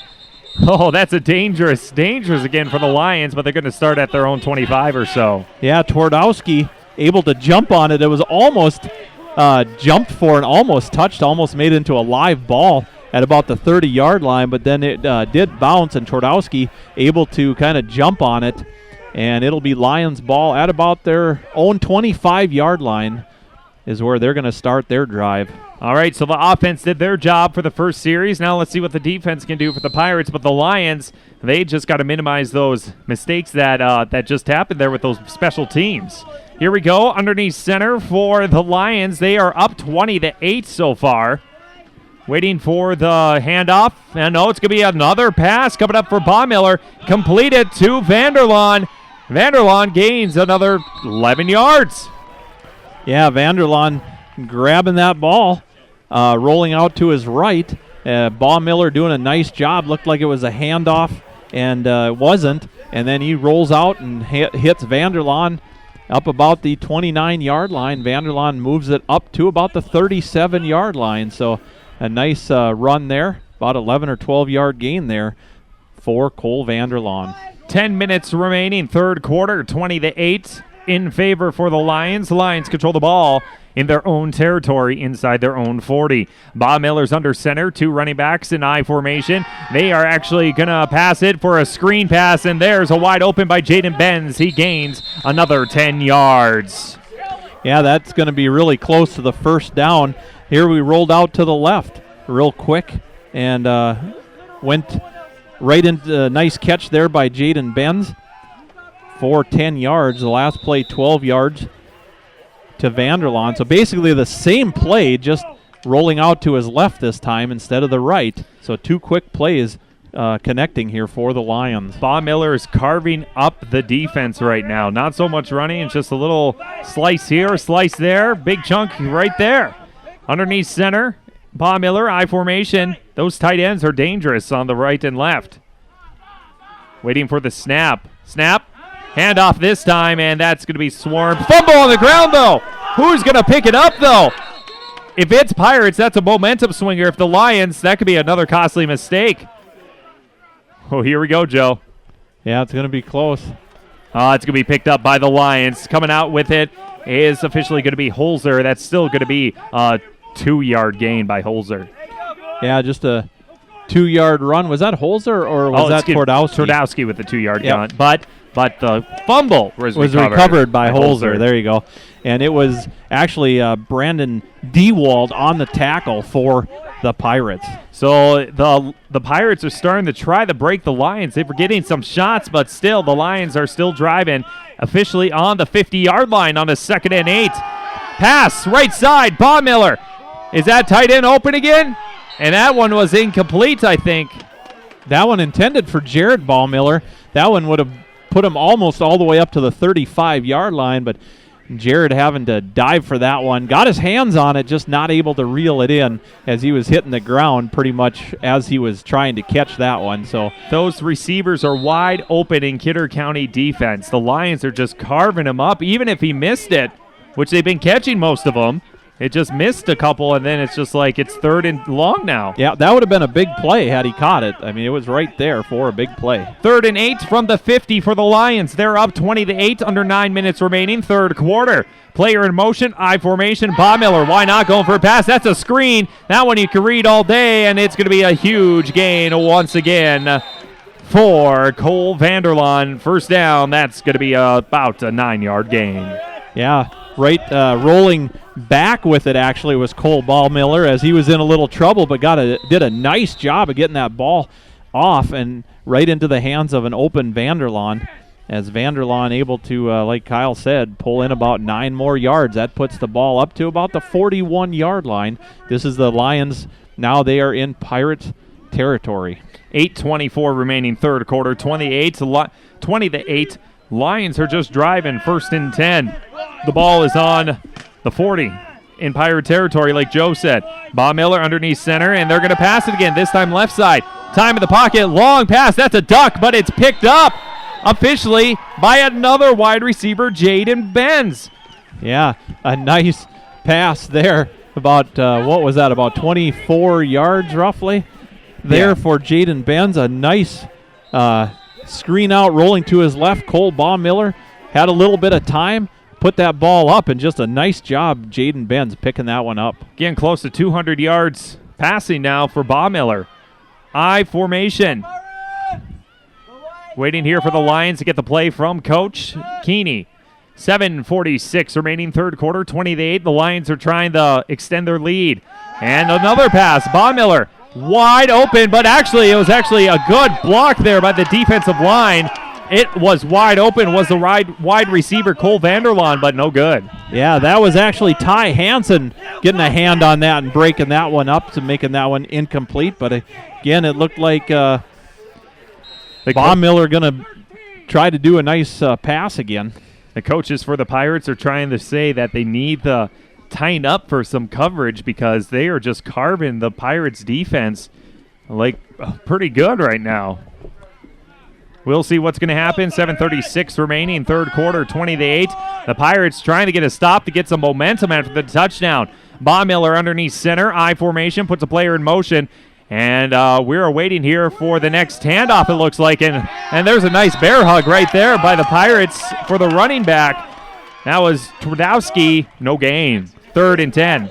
Twardowski just taking the handoff, trying to run it up the middle, but Brandon Dewald and also Colton Stroh team up. Stroh kind of tripped him up, and Dewald wrapped him up and threw him down for no gain on the play. 7:12 remaining third quarter. 9-man Region 3 action. 20-8. Lions in the lead in Linton for their homecoming. Baumiller underneath center. I formation. One wide receiver to the right. And that's going to be another pass to the right side. It's the same play over and over almost. And that's an incomplete pass on the 3rd and 11. But there's a flag on the play. That's a defensive pass interference, I think.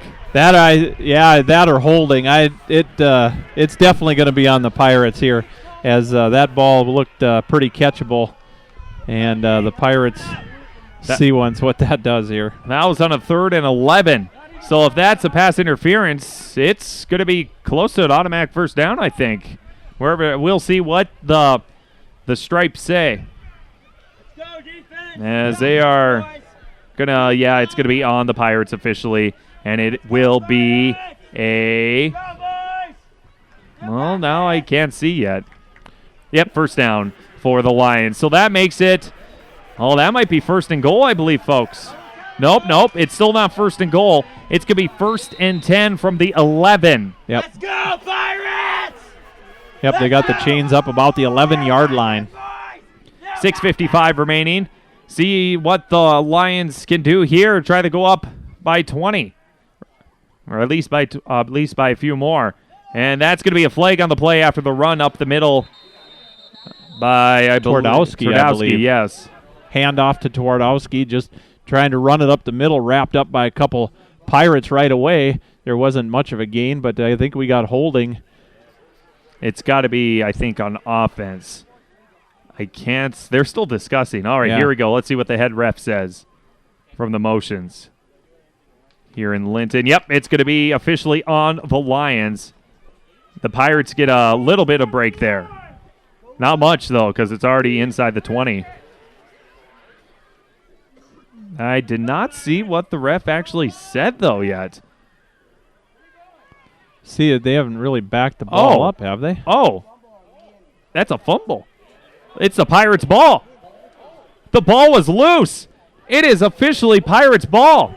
Nobody knew that up here. Nobody knew that. I mean, it's hard to see that. This is the far corner, just inside the 10-yard line. So apparently the ball comes out there on Twardowski, and it's going to be Pirates' ball as they take over now at about the 10-yard line or so. So this, wow, this is quite an interesting turn right here, because it's officially Pirates' ball now. They stopped them inside the 20.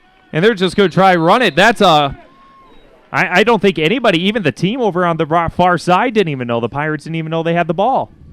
Yeah, I'm not sure who made the run on that play. Just running it, trying to power it up the middle. There was the Pirates. Basically, it was going to be Colton Stroh leading the offensive line, charging up, gain of about, what do they say, about 5 yards on the play. 5 yards on, who do you think here? It's probably I think it was Hager. Yep, 5 yards on Hager. All right, so here we go. Underneath is going to be Steinolfson. He's back in. There's a beautiful pass by Steinolfson, and Hager almost broke free, but he still gains a first down. That's a 5-yard pass completion. Yeah, Twardowski on the tackle there, but a nice grab there by the Pirates, and able to just grab that thing, but he was pretty well wrapped up right away, or tripped up, but it was he had some running room had he was able to make the corner and run up the field.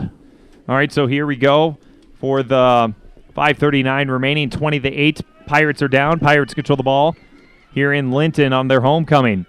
The ball officially on the 20-yard line. Snap, dropping back, Steinolfson, quick pass, and incomplete on that pass. but a pass interference. Flag on the play. Flag on the play. That was Magstad, the intended receiver. He had to kind of dive forward to grab that, and nothing, not able to grab it, but like I said, Kyle, a pass interference penalty here. So that'll make it 5:24 remaining, third quarter, 20-8, still in favor for the Linton, Hazleton, Moffett, Braddock Lions. And that should move the ball ahead to an automatic first down for the pass interference. Yeah, it will. So that's put the ball officially at the 31-yard line. First and 10 on the 31 for the Pirates now after that pass interference call. That was just a 5-yard penalty, though, it looked like, but 5 yards. It's where the spot of the flag is usually. Yes, but that gives them the first down. Yep, automatic first down. So here we go underneath center. Steinelson, bunch formation, 2 wide receivers to the left. Waiting here for the snap, but he's going to call timeout. He didn't see something, I don't think. I didn't think he saw something that he didn't like. So with that 5:24 remaining, 20-8, third quarter, back in 30, KSJB. We are back here in Linton, North Dakota, 20-8. Lions in the lead on their homecoming, but the Pirates, they got a first touchdown to start off in the third quarter, and then they had they got a fumble back. So now they're on offense again. Yeah, the Lions drove the ball about 75 yards down the field, doing a nice job, and then the Pirates forced the turnover. All right, here we go on the far hash mark for the Pirates, 5:24 remaining. It's a pass. Steinelson, he's got a bullet wide open. What a beautiful reception by Ty Hansen, the tight end junior, 220 pounds. That's roughly a 13-yard gain, first down. Nice pass up ahead there by the Pirates, and that's going to put the ball right up here on about their own 45-yard line. So a nice pass completion there. And a good job by Steinelson there, just spinning around and making that nice pass up ahead. 5 minutes remaining, third quarter, 20-8 right now. And the Pirates, they're driving. They're trying to get that to a one-score game.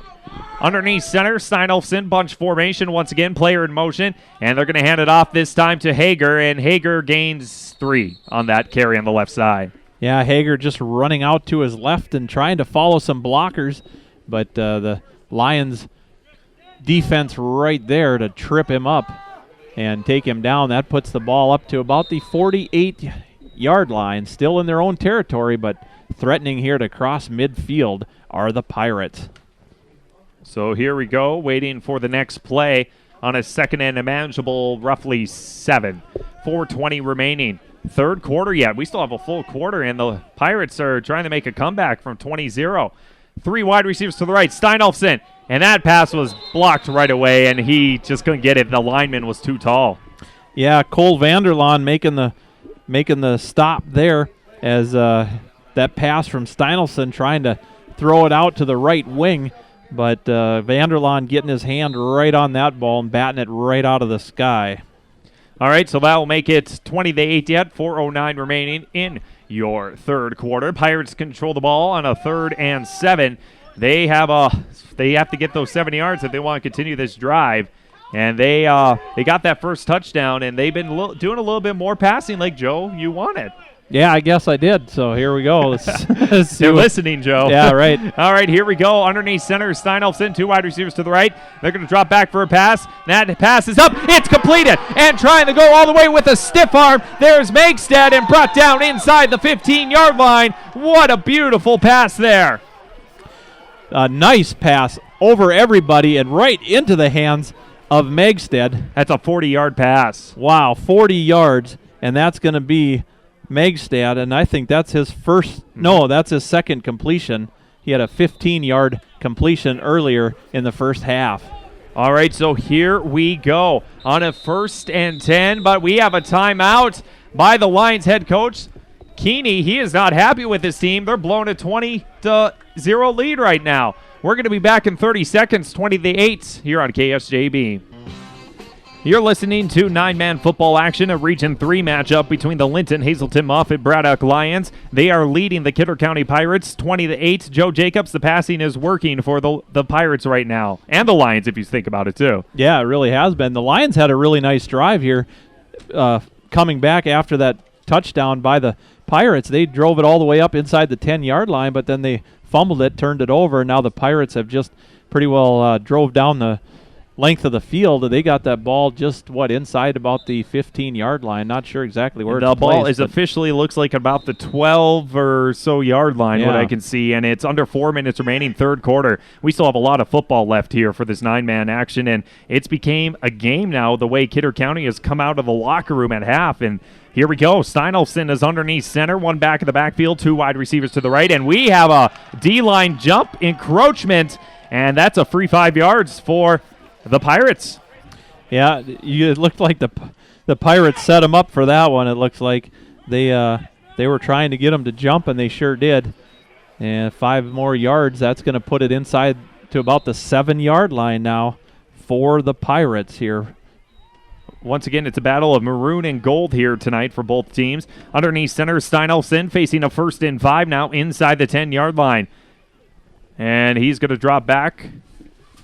Waiting here to see what's going to happen with a nice pass, and that one's going to be intercepted by the Lions in the end zone. Intercepted, and it's returned at the 5-yard line, and the Pirates blew an opportunity on that one by Steinolfson. Yeah, I believe that was Twardowski that actually stepped in front of Megstead and picked that one off.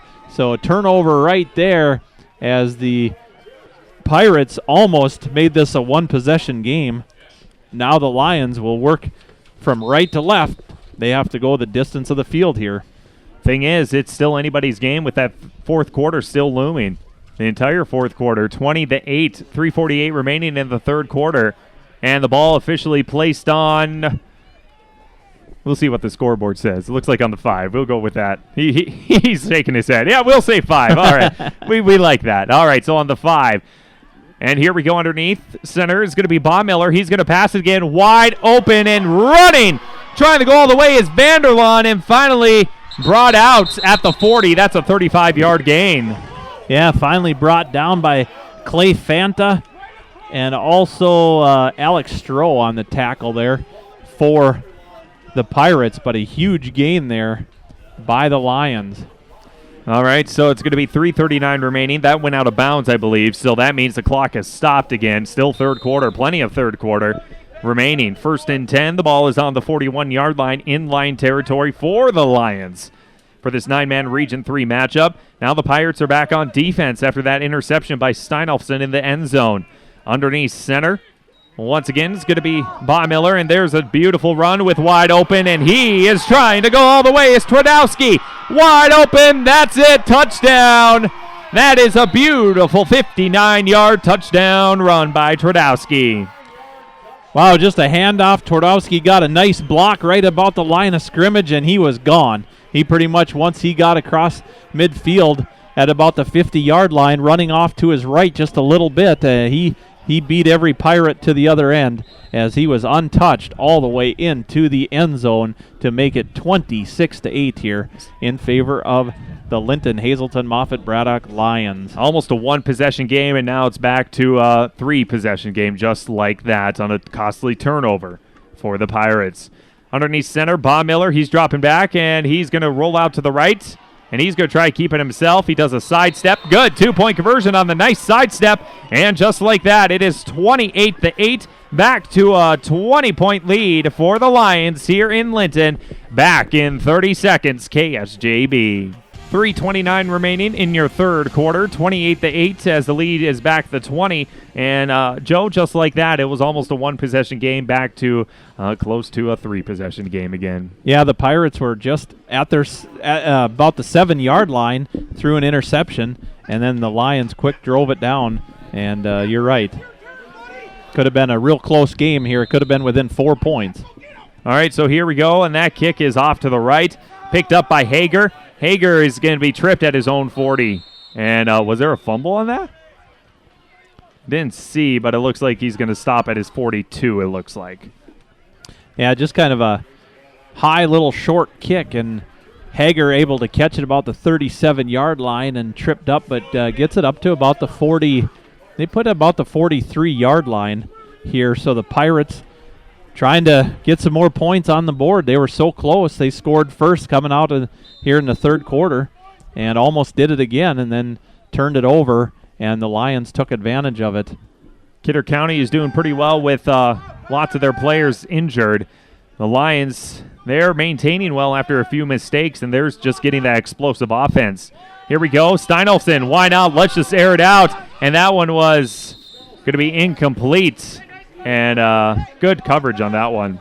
Yeah, Jared Ballmiller, the defender there, kind of breaking that up. Alex Stroh, the intended receiver, just aired up a little too strong. Stroh not quite able to reel it in. He had a good read on it, but just a little bit overthrown there by Steinolfson. Steinolfson has been having pretty good throws, though. They're nice and spiral. It's just trying to get the passes complete now. 3:20 remaining. Clock is stopped. Third quarter, 28-8. Underneath center, Steinolfson. One back in the backfield. That's Hager. One wide receiver to the right. Player in motion, and that's going to be handoff. That's Hager for the handoff again, and that's a gain of 1. Yep, I believe that's Remick on the tackle there for the Lions. Bodie Remick there. And that puts the ball about the 44-yard line, so about a 1-yard gain there, like Kyle said, for the Pirates. Under 3 minutes remaining, 28-8 Lions here in Linton on their homecoming night. Kyle Dean, Joe Jacobs online, KSJBAM.com. It's 3rd and 9 from the Kidder County Pirates' 44-yard line. So let's see what they can do on a 3rd and 9. Player in motion. Steinolfson's dropping back for a pass. He's under pressure. He tries to step up, and he's going to get sacked in the backfield. That is going to be a 3-yard loss back at their own 40. 4th and about 15 now. That's pretty much one of the first quarterback sacks that we've seen here in the second half. But unfortunate, it looked like Steinolfson just didn't have any open receivers there to do anything with, and he just held on to it a little bit too long, so now they're going to have to kick it off. All right, so there's still an entire quarter left.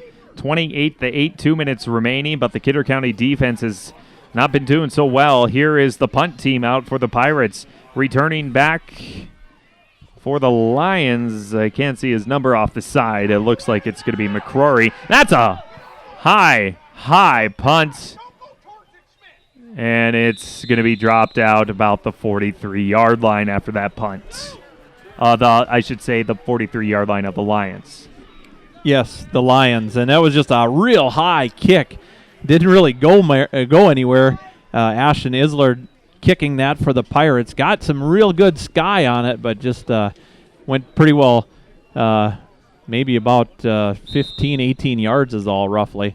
So Lions will take over here on their own about 43-yard line. 1:44 remaining, and once again, Joe, the third quarter seems to be the slowest quarter in the games. I don't know why. Yeah, it does. Here we go, and there's rolling out again. And that pass is going to be incomplete on that one from Ballmiller.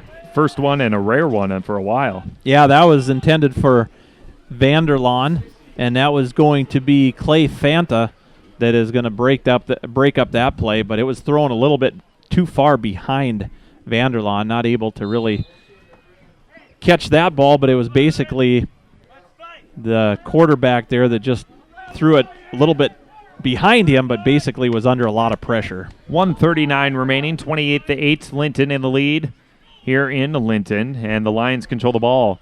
Ballmiller underneath center, puts a wide receiver in motion. They're going to toss it this time to the right side. Almost got him in the backfield. They still get him in the backfield. That's going to be a loss of 4 yards on that run officially by Landon Twardowski.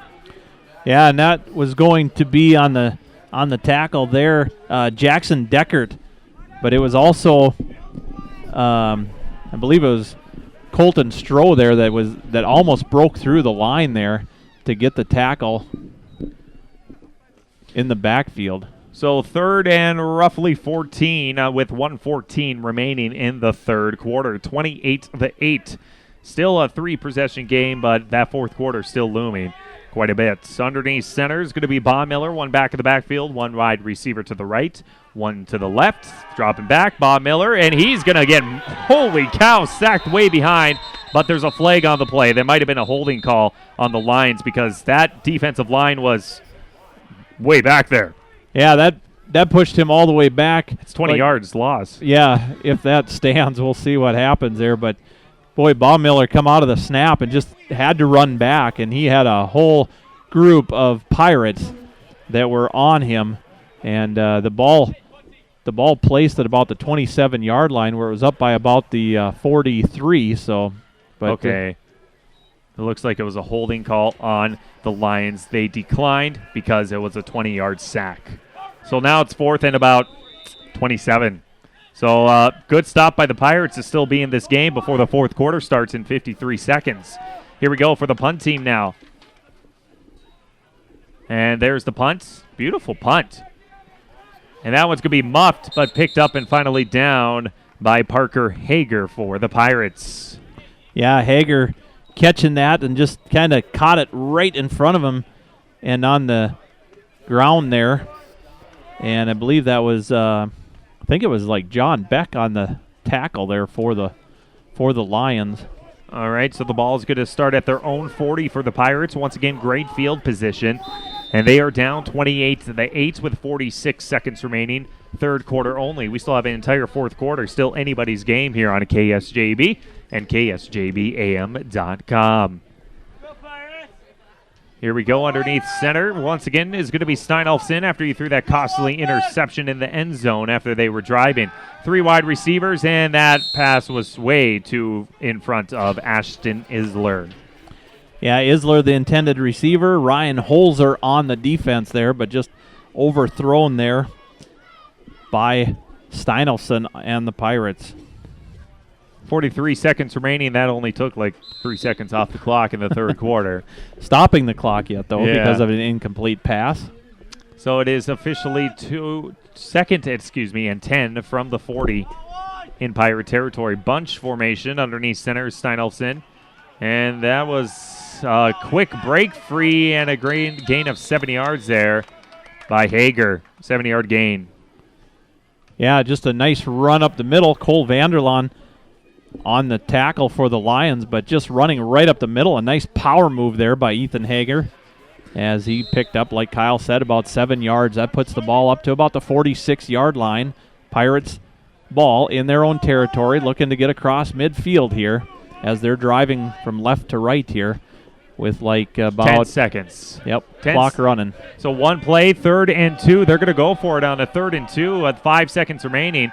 And he's going to just lob it up there, and that was incomplete, and he would have been wide open if the wide receiver ran a little bit further. Incomplete to Megstad, as it was Megstad that was the intended receiver there. Had to dive for it, but couldn't get a handle on it. End of third quarter. Third quarter, 28-8. Lions in the lead over Kidder County Pirates. Back in 30, KSJB. Kyle Dean, Joe Jacobs here in Linton, North Dakota, as we're going to start the fourth quarter here in Linton. 28-8. It's the Linton, Hazelton, Moffett, Braddock Lions leading the Kidder County Pirates. And the Pirates are going to start off for the fourth quarter with a 4th and 4. Yeah, at the 46-yard line or so. Yeah, that's correct. Their last play here was just an incomplete pass, trying to get it out to Megstad out on the left wing there, but just a little bit overthrown on that pass. The Steinolfson done a really good job coming out to start the third quarter with some nice passing, and now he's just a little overthrowing the ball, I'd say, Kyle. Yeah, and here we go to see what they're going to do. Are they going to punt it, or it is fourth quarter, and this is where they're going to go for it at midfield. Yeah, 4th and 4. Here we go as the line crowd gets loud. Steinolfson underneath center I formation, and they're going to toss it, and it breaks free and gets that easily first down there. That's Jamison Megstad, the junior, first down on a 4th and 3. Yeah, he's going to jump that across the midfield up to about the 48-yard line where they'll place that, so the chains will move here, and a nice gain there by Megstad, just running right up the middle, breaking one tackle though, and doing a nice job there. Well, the clock is running now, so that's the factor in for the Pirates. 28-8, 11:40 remaining fourth quarter here in Linton tonight. Yeah, they need to do something quick here. And then their defense needs to hold after they do something quick. But the Lions, they've been very, very tough. Steinolfson, he's going to throw on his back foot, and that's intercepted, and that's something that they did not want to do. But there's a flag on the play now. Now I'm curious what the flag is after the interception. That was Jared Baumiller on the interception.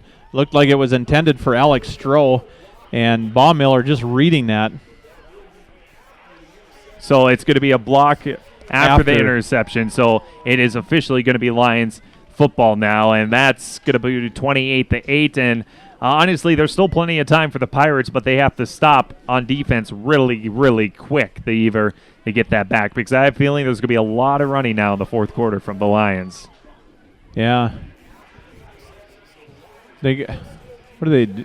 They're going to go back. So it's after the interception. So they're going to move back the Lions offense after the interception in which the flag happened. So they're going to move it back, way back.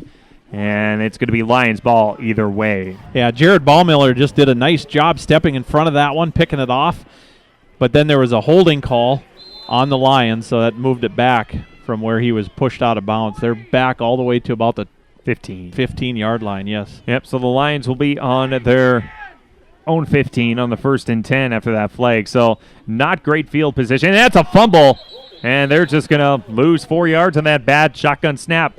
Yeah, Cole Baumiller just having to jump down on that ball, as there's not much more he could do except turn it over, and you don't want to do that when you're only inside the 15-yard line, but you want that to happen if you're a Pirate fan right now. Now it's on the 10-yard line. Honestly, any mistake, that's what happened to the Pirates in the first half. Any mistake inside by the goal line of the other team, you don't want that to happen, because the game can change rather quickly. Yes, it can. Here we go underneath center. Once again is going to be Baumiller. That's Cole Baumiller.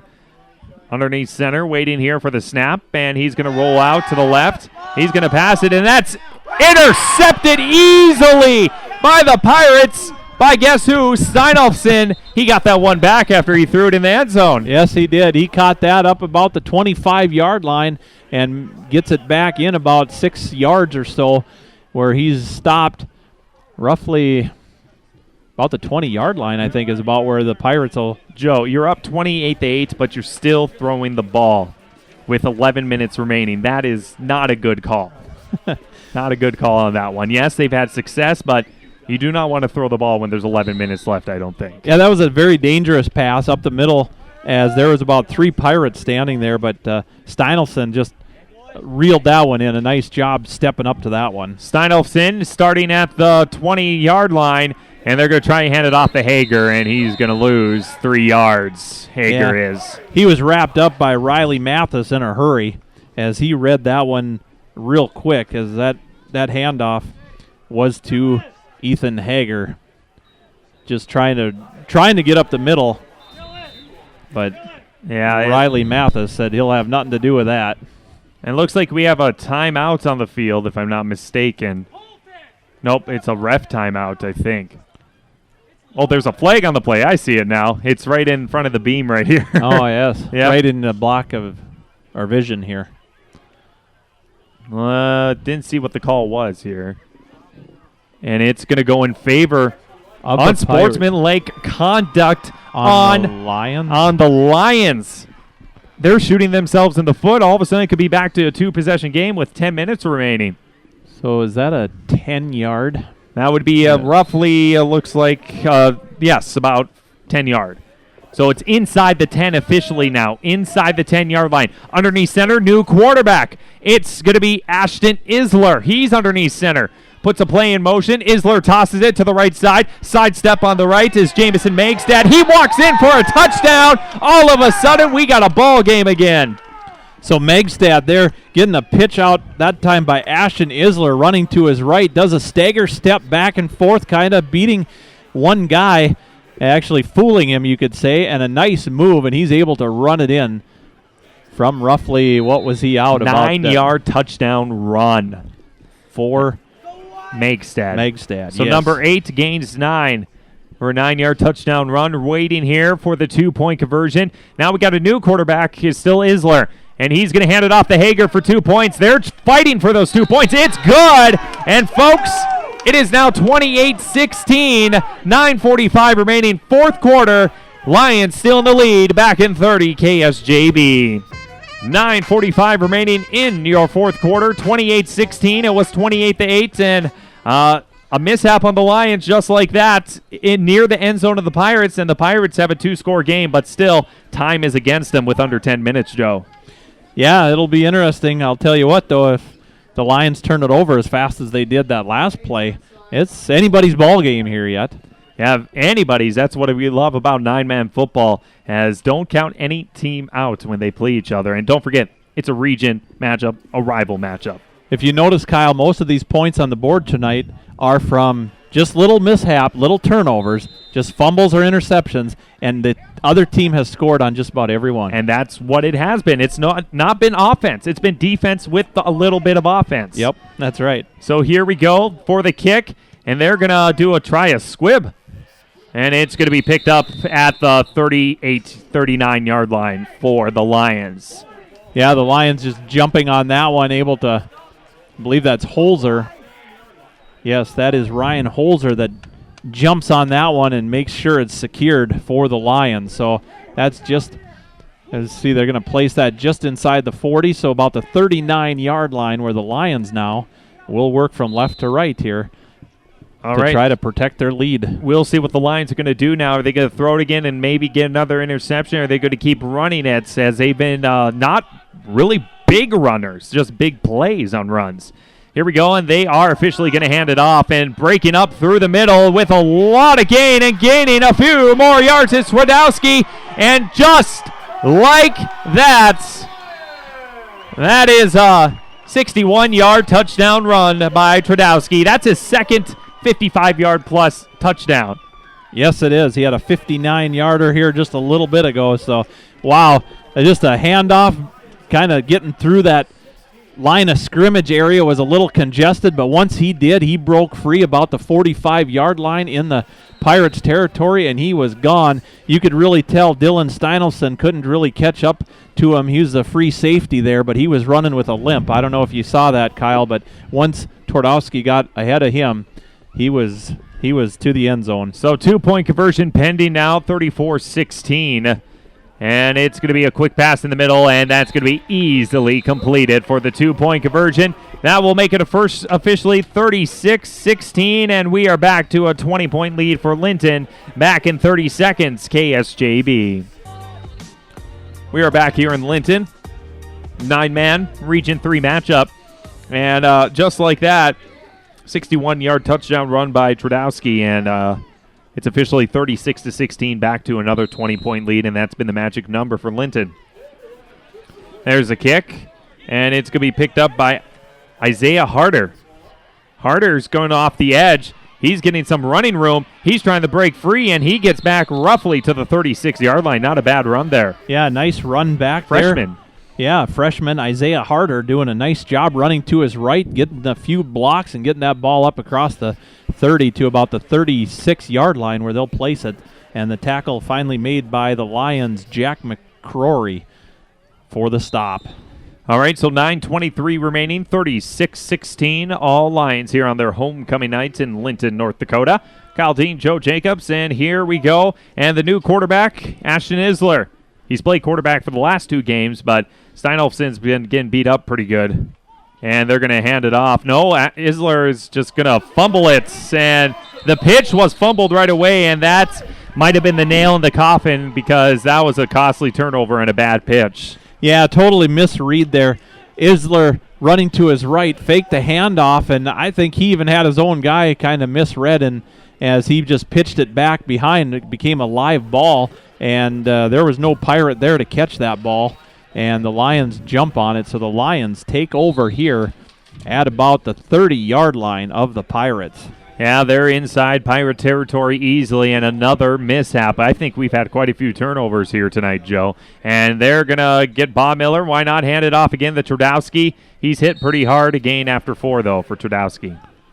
Yeah, it's going to be Brandon Dewald on the stop there. Just by looking at old Dewald, he hits pretty hard. I don't know if I'd want to run up the middle and get sacked by him. You hit the ground pretty fast when he tackles you, but he made a nice stop there as Twardowski trying to run it right up the middle for the Lions. Under 9 minutes remaining, 36-16, and the Lions are knocking on the door once again after another costly mistake by the Kidder County Pirates. Waiting here for Bob Miller underneath center. One back in the backfield, one wide receiver to left, one to the right. Running down the clock. Bob Miller underneath center, fakes the handoff. He's going to toss it in the middle. Intercepted again! And Joe, they keep throwing it, even though they're up by 20. Yeah, Brandon Dewald making the stop there, or the interception rather. Nice read by him. He just turned around and kind of trying to guard his man. The ball was thrown pretty much right at him. He jumped up and grabbed it. And nice interception there by Brandon Dewald and the Kidder County Pirates. So now we work the other way. How many turnovers do you have, Joe, really quick here? I have a total of 1, 2, 3, 4, 5, 6, 7, 8, yeah, okay. 9. I got 9 turnovers Oh, all wow. game. 9 turnovers for both teams. Yeah, for both teams, yep. All right, so it's a messy game here today in Linton for homecoming. And here go the Kidder County Pirates. It's still anybody's game, 36-16. And that's quick. Isler trying to run forward to the right side. He's going to gain 5 yards for Ashton Isler. Yeah, Isler running that one to his right, like you said, and brought down there by Parker Gerving for the Lions. That puts the ball at about the 32-yard line. Pirates with it here. Isler in as quarterback. Under 8 minutes remaining, 36-16, and 9 turnovers in this game total so far from what I have unofficially. I'll check that out when we get a little bit time here. 7:45 remaining, fourth quarter. 20-point game, but the way this game's been going, don't count anything out. Underneath center is Isler. One back in the backfield, one wide receiver to left, one to the right. Snap. Handoff, and another fumble again. And is that going to be turnover number 10? I'm not sure. I'm not sure. I don't think so. I think Nope. the Pirates landed on it, I believe. All right, so it's going to be third, and they gained one actually on that fumble. So well, it's not all bad then, right? Yeah, 3rd and 5, I guess, for the Pirates inside their own 35 with 7:10 remaining. Clock is running, though. 36-16. Messy game here tonight for this Region 3 matchup. And I don't think it was the rain before that came on hand at all. Waiting here for Isler. Puts a player in motion, and Isler is going to run it. I believe that's Hager with the carry. I didn't see. Yes, it is. Okay, it is Hager, and it is Vanderlaan on the stop. He's going to gain roughly 4, and it's 4th and 1 inside the 40, their own 40 for the Pirates. I wouldn't be surprised if they go for it. Yeah, at this point, you're down by 20. You got to do something. The clock running, 6:30 to go here, and they need some points. That's what the Pirates need, so I think they're going for it. Yeah, they're going to go for it on 4th and 1. They're down by 20. Anything they can get. Isler, why not? There's that line. That line has been pretty dang good, but oh, geez, it's going to be pretty close on the 4th and a long one. Yes, a long one, that is. Just depends on where they place that ball. I believe. Chain gang coming out. Yep, head ref says chain gang is coming out on a 4th and 1 on that quarterback sneak right underneath the center. That was Fanta, the center right there. Yeah, I do believe the refs put that ball, did a good job placing that ball where it was down. So I really think it's all up to the chains here on if this is going to be a first down or not. All right, chain gang, what do you got? They're going to stretch him out. And, oh, jeez, Joe. First down by a millimeter, a grass hair, I would say. Yeah, that was even after the white stripe on the last side of the football, you could say. Yes. That was close. That was right on the tip, folks. That's not even inches. That's, like you said. Millimeters? I think you're what's centimeters. smaller than millimeters? Well, not much. We'll go with millimeters. Yeah, 6:10 remaining, 36-16. Yeah, we're counting millimeters on a yardstick. Here we go. Underneath center is Isler. He's going to try to run it, and not even close. It's no gain on that. Yeah, he's wrapped up right there by the Lions. Cole Vanderlaan. So no gain on that play by Isler. Looking like he just kind of was going to roll out to his right a little bit, but good read there by Vanderlaan. Saw what he was doing, and he pretty much sacked him. Under 6 minutes remaining, 36-16, and Kidder County has not had the explosive offense at all tonight like the Lions have, and that's it's been a messy turnover game, that's for sure. As we're waiting for Isler to get things going underneath center. Bunch formation, 5:24 remaining, player in motion. Dropping back, Isler. He's going to throw it, complete it to Hager, and no gain on that completion, though. Yeah, Hager rolling out to his right, and basically I believe it's Twardowski there to make the stop, but a complete pass to Hager, but just like you said, no gain really, right back at the line of scrimmage, rolling out to his right. That was Ethan Hager making the completion. 3rd and 9 with under 5 minutes remaining now. Pirates are down 36-16 over the Linton, Hazelton, Moffett, Braddock Lions here tonight in Linton on a cool and cloudy. Had a little rain roll through, but once again, those turnovers not even close caused by the rain that happened earlier before the game started. Here we go on a 3rd and long, and they're probably going to go for it on the 4th down no matter what the chain gang says. Underneath center is Isler. 3 wide receivers to the right, and we already have a flag. Yeah, delay a game, I believe. And that doesn't help their 3rd and long to make it 3rd and even longer. Inside their own 35-yard line is where the chain is going to be placed for the Pirates. Yeah, that moves the ball back 5 yards. That's going to put it about the 32-yard line here, kind of between the 31 and 32. So the Pirates really have a lot of work to do here. 4:24, the clock is stopped here to go in the ball game. As we are approaching the 3rd and 15 or so, Isler's underneath center. Isler's dropping back, and that's going to be completed, but there's a flag on the play right after the completion by Jamison Maxted, and we'll see what that flag is right after the completion. Yeah, Megstad caught that ball about the 38-yard line, did a spin move, flag dropped right there, and then he was able to get it up across the 40-yard line, but see what the penalty is here. They're still discussing it out on the field. I think it's on the Lions because they're talking to the captains of the Pirates. Yes, you're right. I would agree with you there. And they're still discussing the captains. Here we go. Pass interference on the defense, and that will be, I think, an automatic first down. Let me see here. Yeah, automatic first down no matter what, even wherever the ball is. So just like that.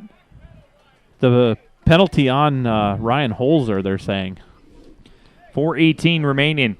And time is not the friend of the Pirates. They've been in this game, even though it doesn't seem like they've been in this game. Yeah, when they score, they're kind of back in the game, but then they give up the points right back, it seems like. Their defense has not been doing hot so far, and their offense, it's just kind of a messy game for both sides, offense and defense for both sides. So 1st and 10, the ball is on the 47-yard line for the Pirates, their own 47-yard line. Isler's dropping back. He does a pass and batted away. Another flag on the play after the bat-away pass.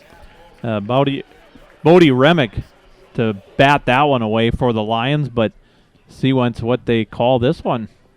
Yeah, if this is on the Lions again. And it looks like it might be on the Pirates this time because they're talking to the captains. Holding on Pirates. That's what the ref said. So that's going to make it 1st and long now. We've just been stuck at this midfield. Great view for us on the radio, but they haven't been moving in between those 20-yard hash lines almost. They just went 10 yards forward. Now they went 10 yards back. So now pretty much. Yeah, ball at about the 36-yard line. It's been like that for both teams, honestly. So 4:09 remaining. And here we go. Player in motion. And that was almost fumbled. It might have been fumbled there on the handoff. Yeah, so that, let's see. It's going to be no gain, and I think it was a quarterback keeper by Isler. So 1 yard gain by Isler. Yep, Isler just kind of pretty much went down with the ball, had to, because the ball came loose, it looked like Kyle said. Under 4 minutes to go, 36-16, still a 20-point lead, and it's been like that all game practically ever since the mid-second quarter. As the Pirates are facing a 2nd and 15 inside their own 40-yard line here tonight in Linton. Kyle Dean, Joe Jacobs, streaming online, KSJBAM.com. Isler is going to be underneath center with 2 wide receivers to the right, 1 back in the backfield. Snap, dropping back, Isler throws it. Complete. Nope, incomplete. Incomplete to make it 3rd and 15.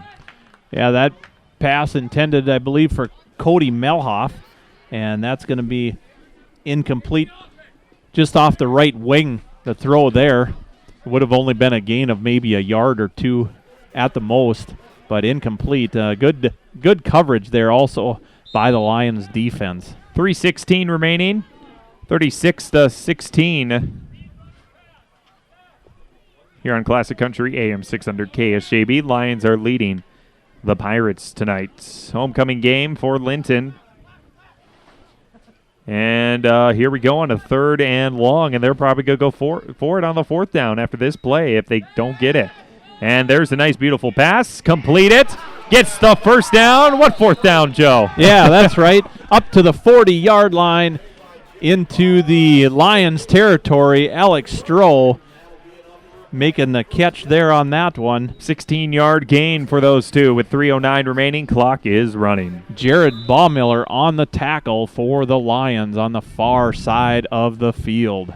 They need a quick score. That time is ticking down with 3 minutes in the 4th quarter. Underneath center is going to be Stroh. Or, excuse me, is Isler. Isler's going up again, and that one's going to be thrown way out on that one. Yeah, just overthrew Alex Stroh trying the same play pretty much.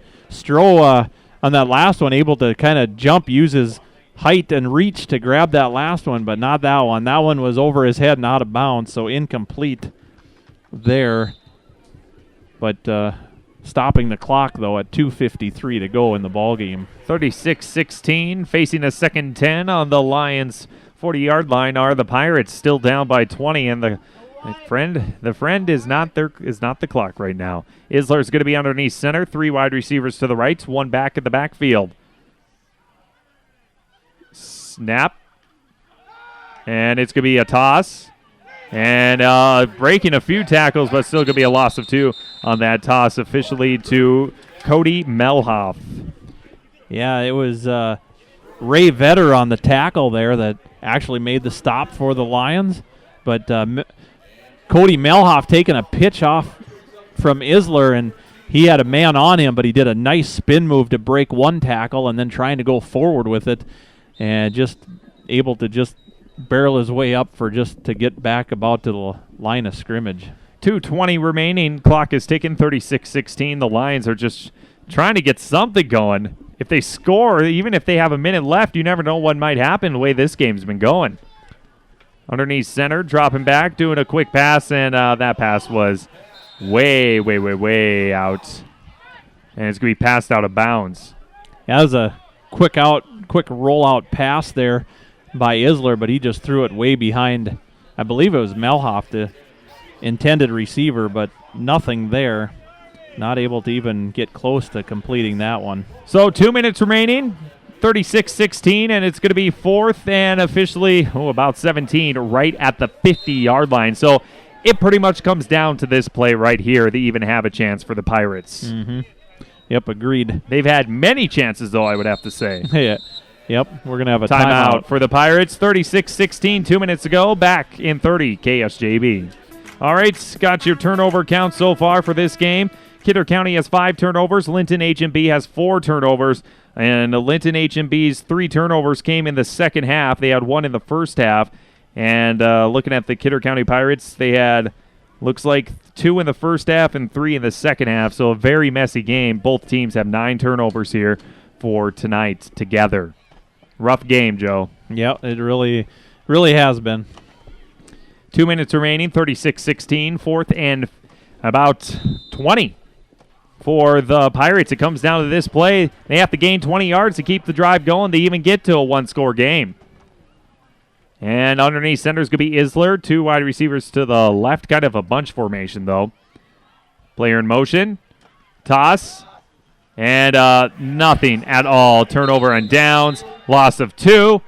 And just like that, it's going to be 1:57 remaining. The Lions offense is going to come again and probably do some victory formation, unless we still have timeouts available, though, for the Pirates. So they still have to run a couple plays the Lions need to. You never know what might happen in less than 2 minutes, like last week's game. Yep, that's right. That was Gerving on the tackle there for the Lions, and It was Megstad trying to run it, and just nothing there. All right, so the ball is going to be placed at the 46-yard line in Pirate territory. I formation here for Bob Miller for the running back formation, and a trip, and just like that, it's going to be a tackle behind. That carry was off. Jaden Bosch, I think, had the carry. Yes, that's right. Yeah. Yep, number 34, Jaden Bosch on the carry there, but boy, I'll tell you, a good read there by Ty Hansen. He had him wrapped up in a hurry, just broke through the line there and was able to make that stop in a hurry. 1:30 remaining. Clock is running. 36-16. Second and 12 at about the 50-yard line for the Lions. They're trying to move on to 3-0 in the region, 3-1 for the season. Waiting for the snap. Rolls out to left side. That's the quarterback, which is Chandler Nagel. Chandler Nagel is going to get swallowed up, a loss of 3 for that Chandler Nagel. Yeah, he just rolled out to his left and ran all the way to the far end of the field trying to turn, not able to do anything with that. It was going to be a Fallgater on the tackle there, I believe, check that. I believe that was Megstad on the tackle there for the Pirates. 45 seconds remaining, and the clock is ticking here tonight. Underneath center is going to be Nagel. I formation, one wide receiver to the right. Just have the JV squads in here, looks like, for the remainder of the game. 30 seconds. Waiting for the snap. Going to be a handoff to the big running back. That's going to be John Beck, and he's going to gain 7 yards. John Beck with his first carry. Yep, Cody Melhoff, Ty Biesterfeld, I believe Trey Deagle also in there for the Pirates, all on the stop. All right, final score here in Linton. 36 for the Lions and 16 for Kidder County Pirates for the homecoming game for the Lions. 36-16. The Lions improve to 3-1, 3-0 in the region. The Pirates fall to 1-2 in the region and 2-2 overall. We'll be back in 3 minutes. Post-game show here on KSJB. We are back here in Linton to wrap up this game. Post-game show. It was Linton-HMB defeating Kidder County 36-16 for this 9-man Region 3 matchup. All right, well, each team, there was 9 turnovers for both teams, 5 for Kidder County and 4 for the Lions. Messy game. Let's get to some of the scoring here really quick. First things first, it started with the Lions with a 5-yard touchdown pass after a fumble by Kidder County. It was Cole Baumiller completing to Cole Vanderlaan. 2-point conversion, no good, 6-0 Lions. And then after that, the next score came for the Lions at the 8:07 mark in the second quarter. It was once again officially Baumiller to Vanderlaan, 55-yard touchdown pass. 2-point conversion was good, 14-0 Lions. Another touchdown came in at officially a 4-yard touchdown run by Landon Twadowski. That is a 2-point conversion, no good, 20-0 Lions. And then we start the third quarter, in which the Pirates got on the board. It was officially a 30-yard touchdown run by Dylan Steinolfson, the quarterback. 2-point conversion was good, 20-8. Linton-HMB still in the lead. There's a fumble, then an interception, and then the Lions scored again. This is a 59-yard touchdown run by Landon Twadowski. 2-point conversion good, 28-8. And it was the Lions in the lead. A couple interceptions once again. And then the Pirates score with 9:45 remaining in the fourth quarter. It was a 9-yard touchdown run by Jamison Magstad. 2-point conversion good, 28-16. Still anybody's game, but the Lions scored with 9:30 remaining. 13 seconds later, it was officially a 61-yard touchdown run once again by Landon. 2-point conversion, no good, 36-16, and that will be the final score. 36-16 here tonight in Linton. Joe, what's some of the stats that you got here really quick? All right, we'll go with the Kidder County Pirates. Rushing-wise, they had 20 carries in the second half for 131 yards. They had 18 carries in the first half for 96 yards, so total 38 carries, 227 yards for the Pirates. And the leader there was Ethan Hager with 84 yards that I had for him total in the game. 69 yards for Jamison Magstad. So they were the two leaders there for the Pirates. Throwing-wise in the second half, they threw the ball a little more, started out good in the third quarter, and then kind of went downhill from there. But they ended 5 of 13 for 47 yards in the second half. First half, they were just 1 of 2 for 3 yards. So they were overall 6 of 15 for 50 yards, and it was Alex Stroh that caught the longest pass of 16-yard gain. They had 25 yards of penalties in the second half and 10 yards in the first, so 35 total yards of penalties for the Pirates. Now we jump over to the home team, the Linton, Hazelton, Moffett, Braddock, the Lions. Running for them, they had 11 carries in the second half for 102 yards, 12 carries, 56 yards in the first, so a total 23 carries, 158 yards of rushing, and their big leader was obviously Landon Twardowski, and he had 158 yards of rushing. He had 120 of those just in the second half, a 59 and a 61-yard run that he had 6 carries in that second half. Passing-wise, they were 5 of 8 in the second half for 91 yards. They were 11 of 13 for 149 yards in the first half, so 16 of 21 overall for 240 yards of passing.